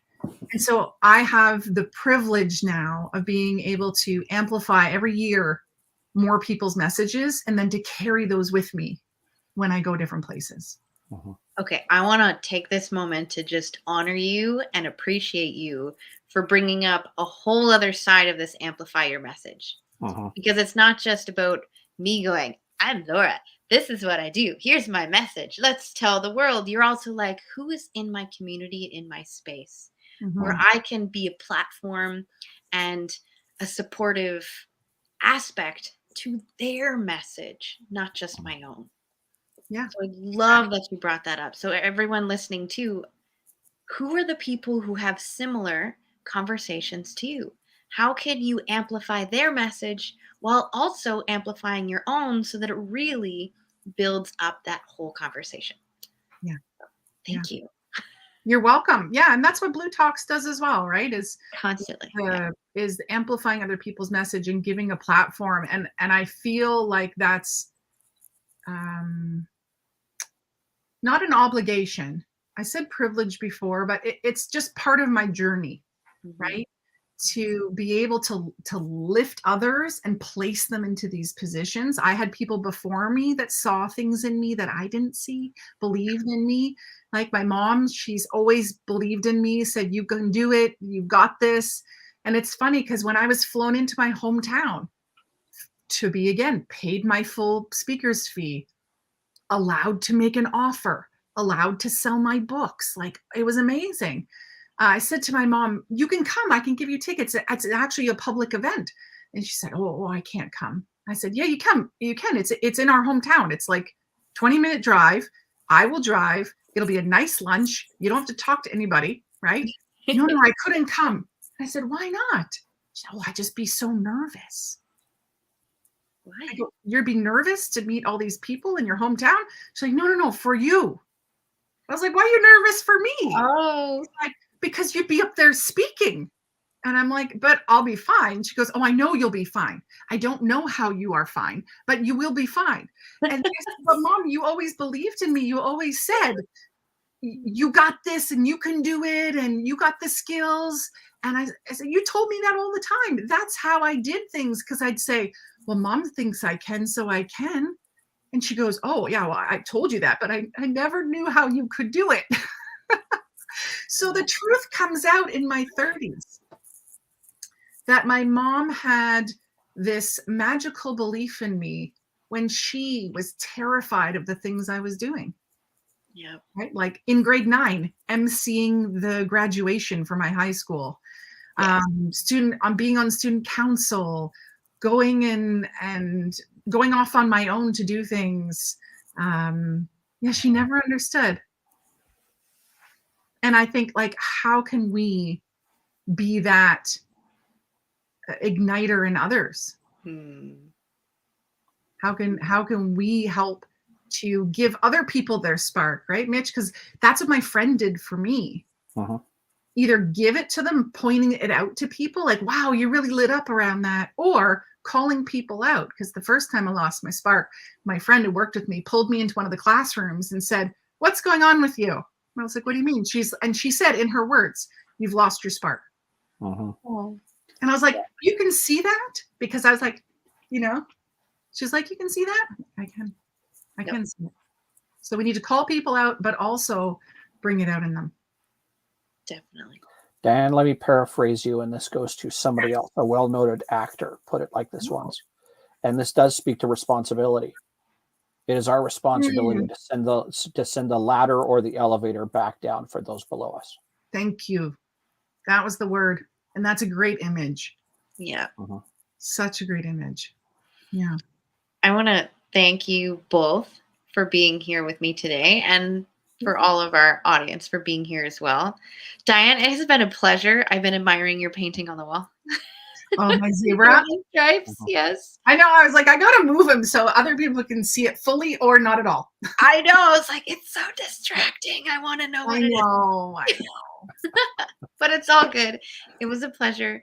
Learned a lot. You brought up some things that we haven't quite talked about this week. I know it's only Tuesday, but I'm so grateful. So grateful for this conversation. And I will reach out to you, not right away, probably next week, because it's craziness. But yes, thank you so much. And Mitch, thank you for being my co-host. Thank you for bringing your knowledge and expertise and your heart and your teddy bear eyes. As always. As always. We have about a couple minutes left. Diane, how do we get a hold of you? How do we reach you? Yes, I'm still here. I'm guessing I'm frozen again. Yeah. You know, I love another face. Awesome, thank you. I love hanging out in my Dynamic Women Online Facebook group. So if people want to go in there, it's free. It's for ladies and just a cool space. I share tips and strategies and inspiration. Also, people can just direct email me, Diane@DianeRolston.com. And if you want to have a conversation about anything we've talked about, let me know what it's about and we'll jump in. And I've got the Dynamic Women podcast that I love to go have an episode every single week, as well as the website, DianeRolston.com. So I'm on most social media platforms.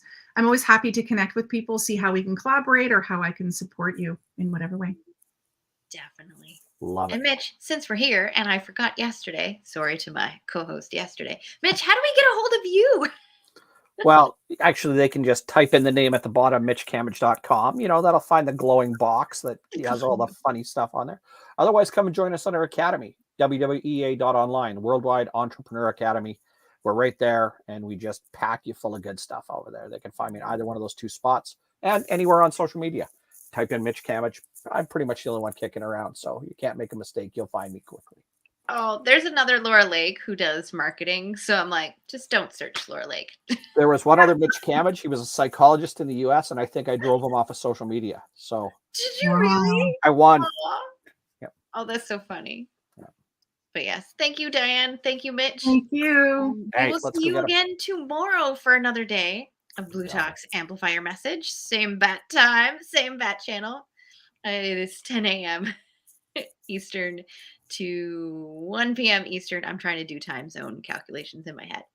And for those who aren't Eastern, like me, we're a little further east. It's 11 a.m. to 2 p.m. Atlantic. So much love. See you all tomorrow. And thank you so much. And we'll have another co-host with me.